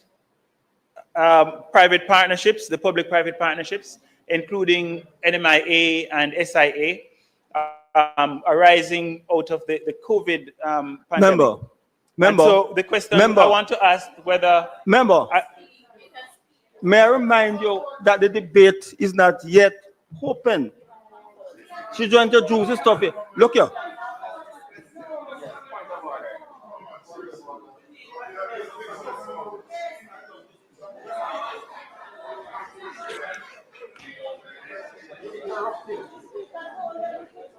The question I want to ask the minister, the speaker. No, man, the question, Minister, relates to the claims that have been made. If you could provide some specifics as to the claims that have been made by these, as part of these public-private partnerships, namely the Sangster and the Norman Manley International Airports. So those are my 2 points. Thank you.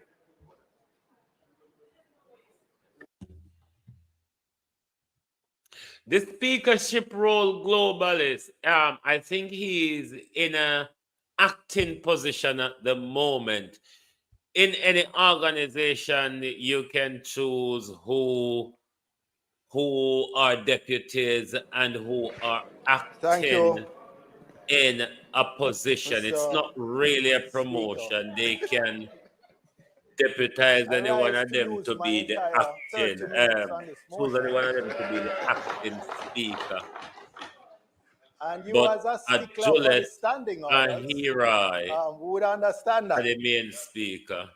But Member, no, you can speak for the 45 minutes or 30 minutes now, but you know you don't have the chance to speak when you come back to close. You do it right now. You have the time then.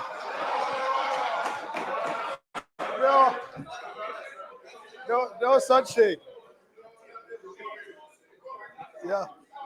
So I want to know how you're going to stop me from speaking when I am the one tabling the PAAC report. If tomorrow. you attempt to do it, So you can't stop that. no, Father. I'll ask Jocelyn to name you. So don't go there.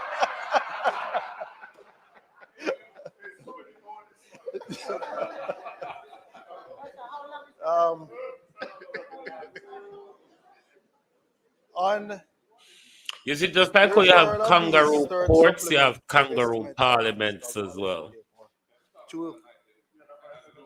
Yeah,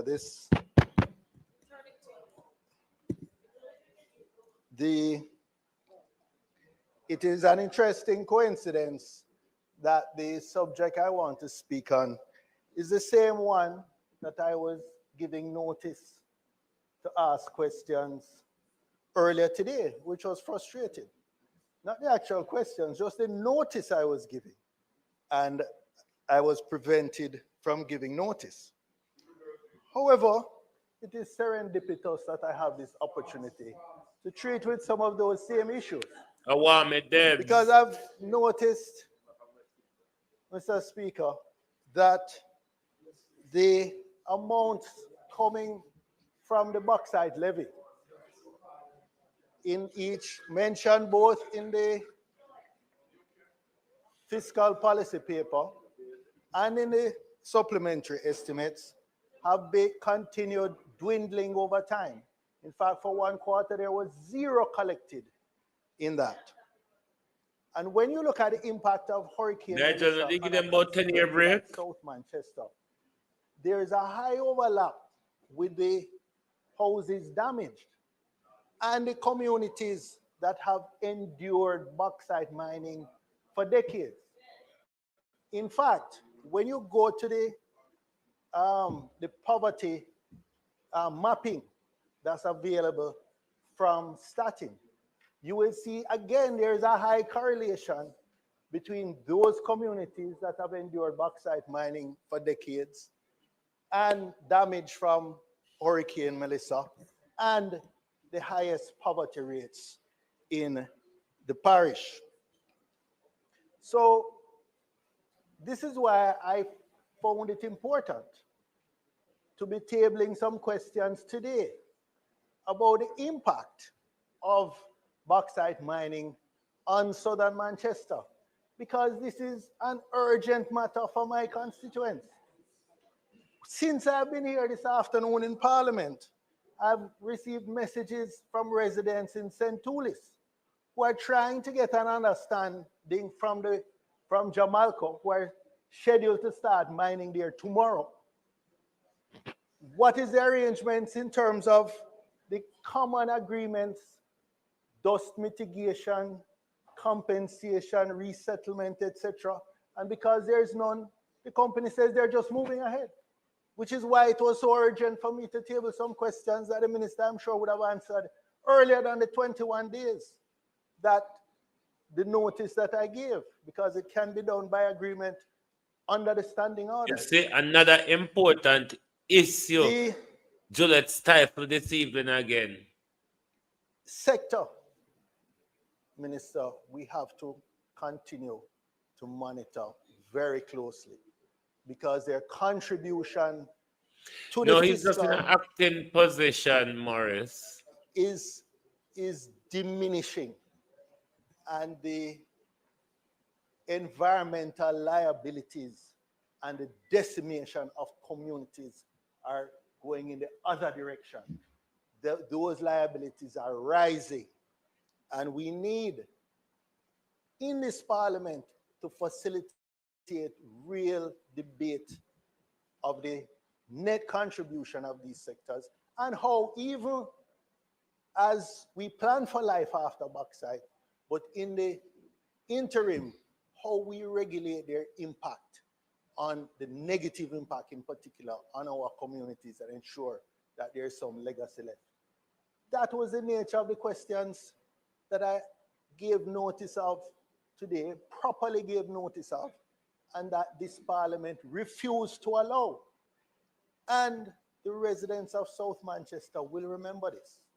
And I am sure all other residents who send us here to represent them and be the voice for the voiceless will be watching and making note of what happened here today. Thank you,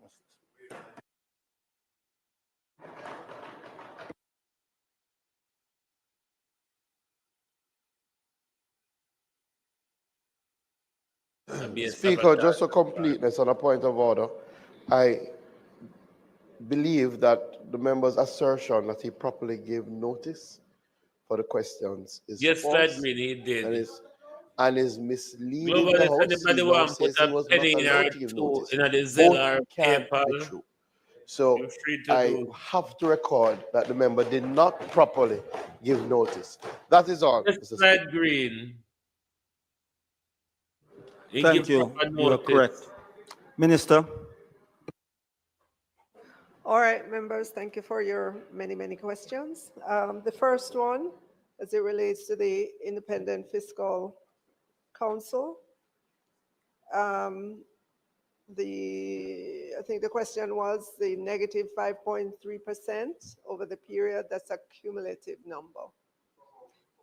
For that, the intermediate, right, the medium term, it was set out there. Right, it was set out.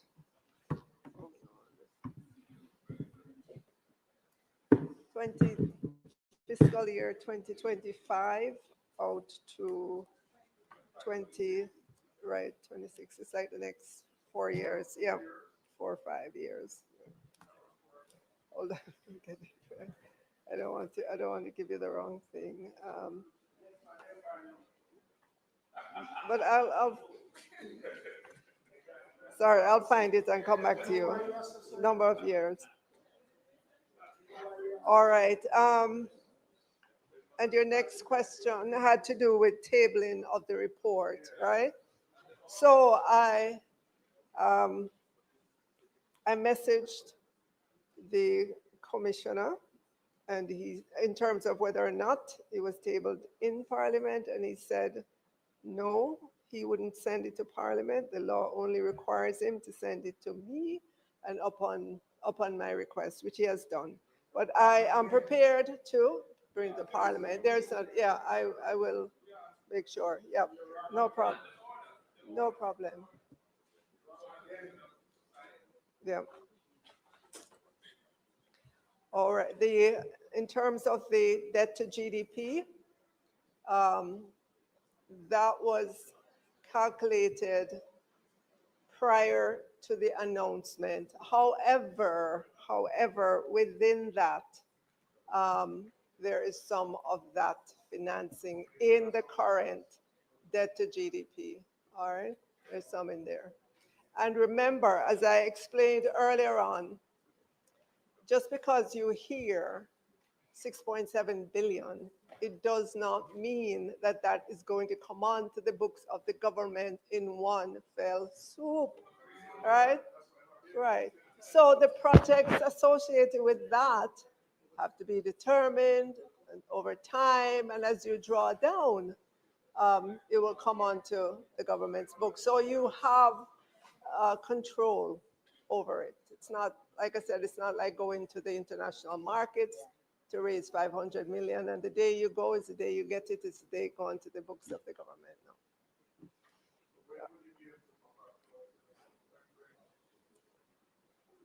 No. In a reasonable time, I will. What are some of the growth inducing? Well, that is why the Prime Minister created the National Reconstruction and Resilience Authority.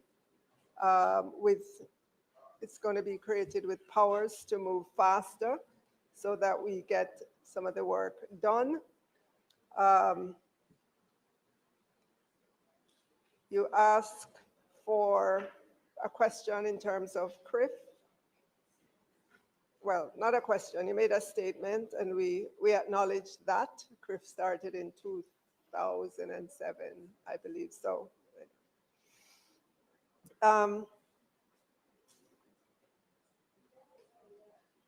Right, so as I said again, we will table the report from the Independent Fiscal Council. I'll also add what we got from the PIOJ so that you have a full sense of what those two entities were saying.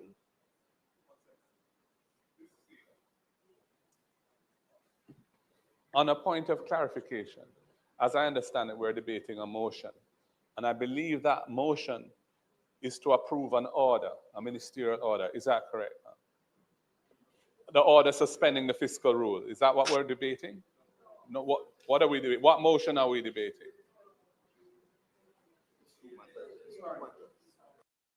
Yeah, so just for clarity, the order that we are debating is to table the supplementary. Clearly, it will be referred to PAAC, all right, but that is the motion that was moved.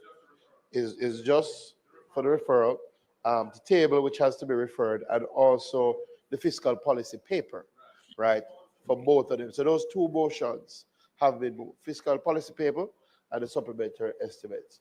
We have not yet moved the motion in relation to the suspension of the fiscal rules, but that is the intention to do that today.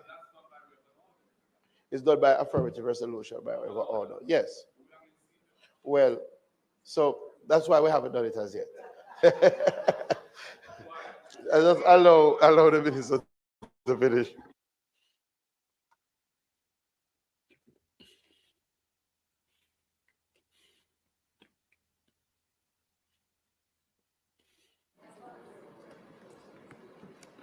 All right, so that answers your question about the suspension.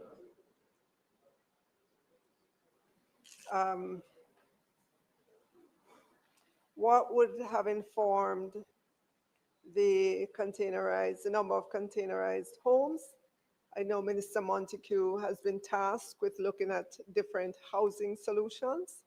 I would not want to answer that question, but I know that he has done a lot of work, spoken to a lot of different persons around that, and I am sure he will speak in due time, in due course, about this solution and how they will be distributed. I think the member from Portland asked about projection of 68% for debt to GDP. How do I compare that to the 41% wipeout of GDP? The 41%, member, is a measure of the damage relative to your GDP. It doesn't mean 41% of your GDP is wiped out, right? It's measurement versus the GDP for 2024. I gave you what our projection is for this fiscal year in which we are, and going into the next fiscal year, we're expecting the growth in GDP to resume. So I know there are some persons out there who made the mistake of just taking the 41%, piling it on top of the debt to GDP currently, and said, oh my God, the world is falling. But that's not how it's done. That just tells me that there's a lack of understanding about the fiscal numbers, about how you calculate debt to GDP, what do you include and what do you not. So there's You're some going to work overall to be stand done high, there man. to help persons to understand that figure.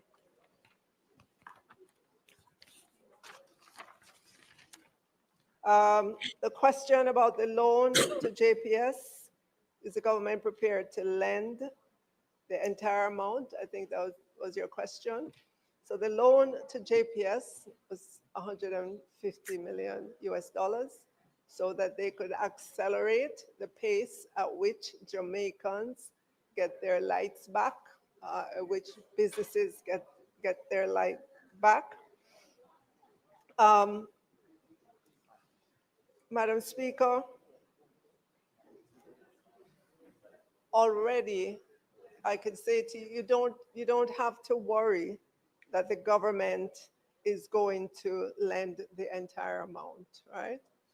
Already our international partners have indicated that within that package that's announced, there is about 450 million for JPS.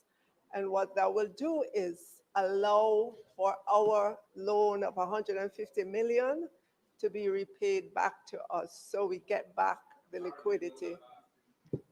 Boy, they But keep it didn't shifting the happen blood last clot Tuesday. goalpost It alone. happened Yeah. after that.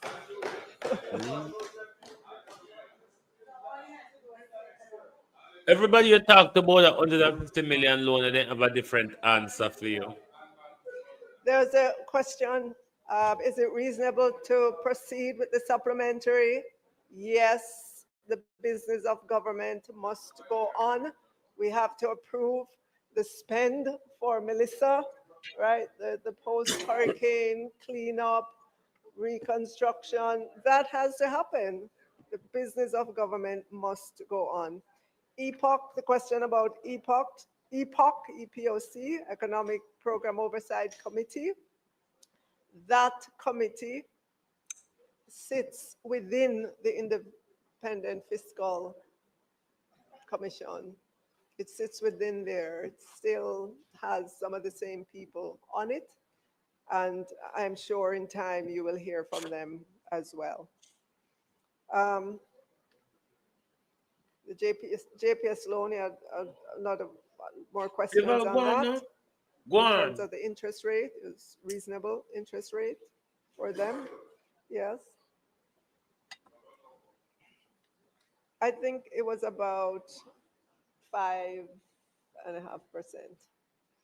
So it was a very, very reasonable loan.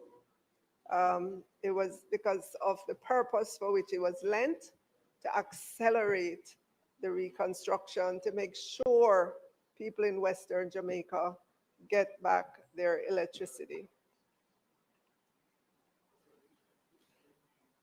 And then the other questions in terms of the value, government. What do you mean, who's the lender? GOJ, Ministry of Finance. Yeah. So the question about the value of the assets, we don't have to answer that one. I just told you how the loan was going to be repaid. Right, and it's the Ministry of Finance. Has the loan been formally signed? I think they're in the Jesus finishing Christ, what an phase of that. embarrassment. Westmoreland Eastern, Look at our the rapid finance damage minister. assessment. Who was that again? Confused at that whole where you just About knocked the down. quality of houses and so on. Remember, this is just a rapid damage assessment, as it says, to give the government a sense of what's the magnitude of the damage. And it was done by the World Bank in conjunction with IADB. The report is available online. You can look at it, lots of figures in there that you can take a look at, lots of charts and so on. But I'm sure as we go along, further assessment will be done. And so it's not necessary to really critique that report. It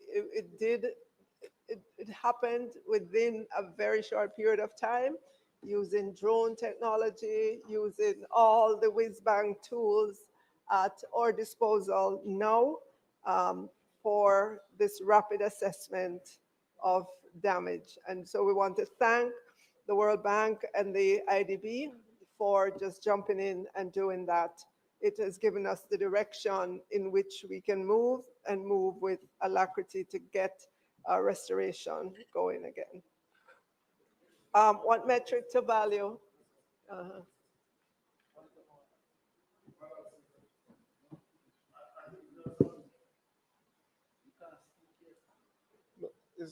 You have a point of order, member? Yes. I think there was a misunderstanding of the point that was made. Oh, clarification. I was not criticizing the assessment that was done by the World Bank.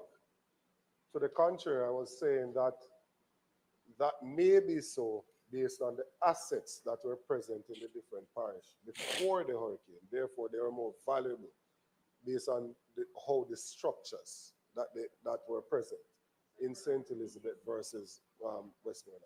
And I was saying the impact of it. So you might have a greater dollar value to St. Elizabeth, but I was saying the impact of it. And if you look at JPS, when you look at JPS report as to the number of customers without electricity, 93% of Westmoreland, which is the highest in the country. And I was saying that in Eastern Westmoreland, 5,000 houses are totally flat. So it is in that context that I was making the point. It wasn't a critique of the World Bank.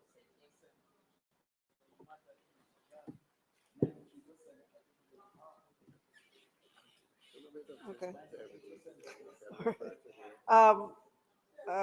The member asked about the metric to value the damage. And member, this is just the physical damage. If you recall, in my opening, I referred to the damage that was done to the psyche, the spirit of Jamaicans, that you can't measure that. We know that it has happened, and we know that we have to deal with that as well in terms of the mental health, wellness of our population that has gone through just the hardship associated with that hurricane. That's it, I think. Hold on.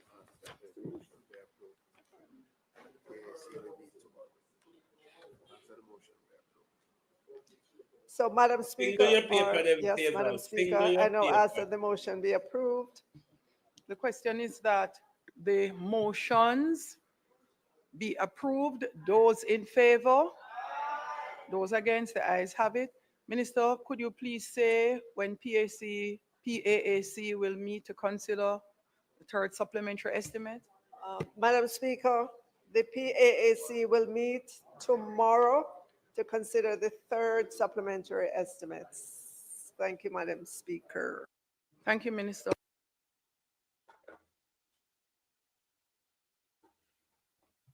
What a car crash. What a car crash. Madam Speaker, we do have a few more items of business. I would like to now move for what a blatant to resume and conclude the debate. We turned up and we heard nothing.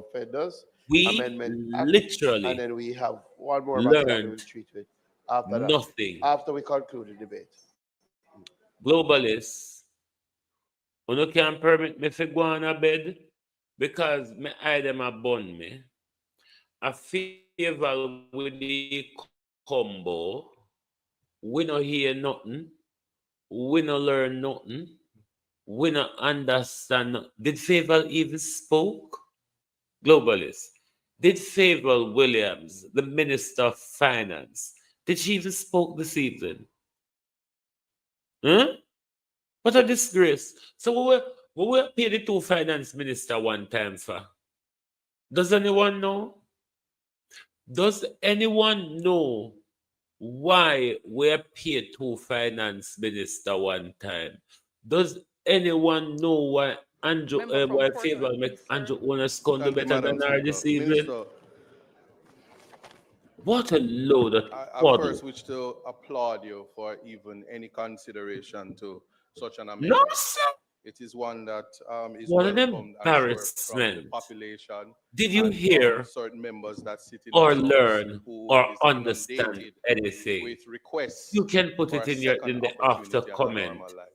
so we can I know what I the wish to say, heck, however, in terms of my what contribution, the that heck Favor Williams wasted when all it our comes time. to crime in this country, we do know that there is mala Oh, I started to prohibita, talk crimes by about prohibition, and mala nonce, which is the crimes of moral turpitude or serious crimes that sometimes when we think of crime, what we find is we just lump everybody together.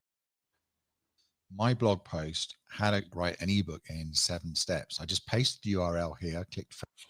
Many persons the opportunity to have gainful employment, especially in the security industry. Persons would have moved on with their lives from even minor crimes. And what you find is the request for a police record and the employment usually cease at that moment. Now, I raise the fact that I note that many of the sections, starting with the First Amendment, 3382, which is increasing the time, and we can lump them seriatim, deal with them in turn. I would say that I would I think I have started no dealing with the objection to an offender increase, rehabilitation but to ask act. the minister if there is any consideration as to appreciating that the threshold, the rehabilitation time I'm submitting to you is a little bit excessive. Equally, I would say at this point in time that when one looks at the capping, moving the period from 5 years to 10 years and capping it at 10 years, I would ask what informs the decision to stop at 10 years? And I would use, I have support in saying that certainly in England, and if we are to say that citizens in the UK, if they breathe the same air as us here in the Caribbean, then there must be a consideration of restoration of the life of a person who would have committed a crime after the rehabilitation time has passed. Now, we do have a robust schedule of offenses that Globalist me as got me Senior bed me Cause with soon Panamint morning. suggested Man, we amendments. talk about the I'll deal car with that. crash. I But to would pick start with up the the point that bloody in the clothes United Kingdom, of Favor certainly from there the was an amendment in accident scene. 2022 A which morning. Thank you all which for says being that here at anyway, even though sentences we 4 never years and learned over, nothing. the We never rehabilitation period understand for nothing. adults We is was 7 just years. here And as then they make spectator reference bodies. to their schedule, Thank you very much. their schedule, And schedule good 18 night in from the Global relevant TV. legislation. That schedule has the offense.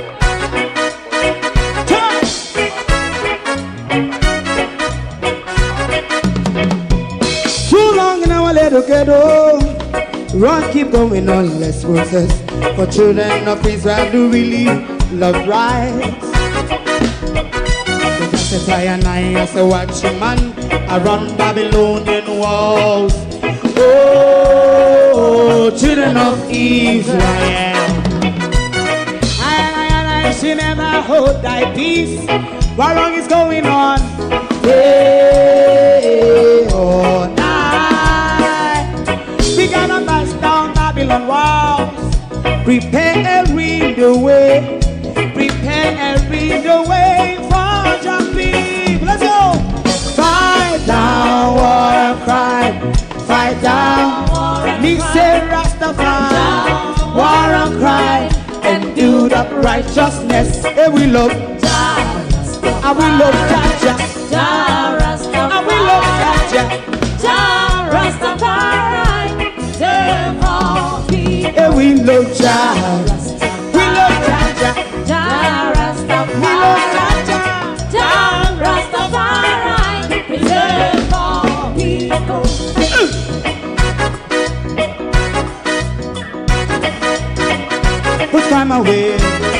away again.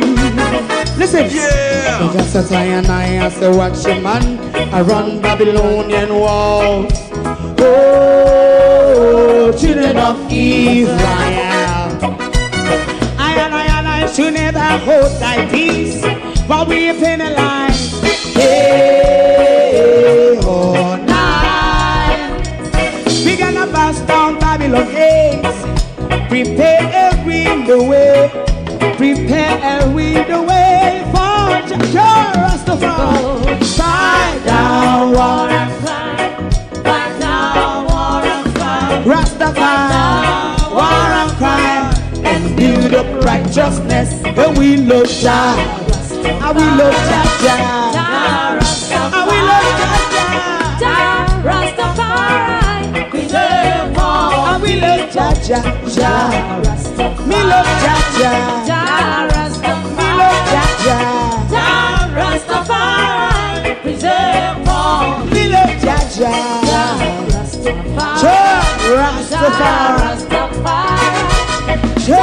Rastafari. Yeah, the next song is going to be the last song for tonight. And then DJ Twink. If you don't like missing out on the latest shows but still enjoy classic hits, then Global TV Group 358 is your perfect match. Global TV Group 358 isn't just another channel, it's your ultimate TV experience. From breaking news to binge-worthy dramas and timeless classics, we've got it all. Our unique blend of original content and global favorites means there's something for everyone. And guess what?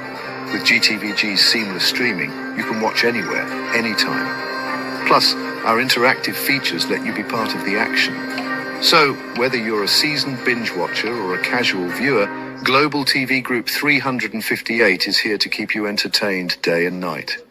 Don't just watch TV, experience it with Global TV Group 358. Subscribe now and never miss a moment.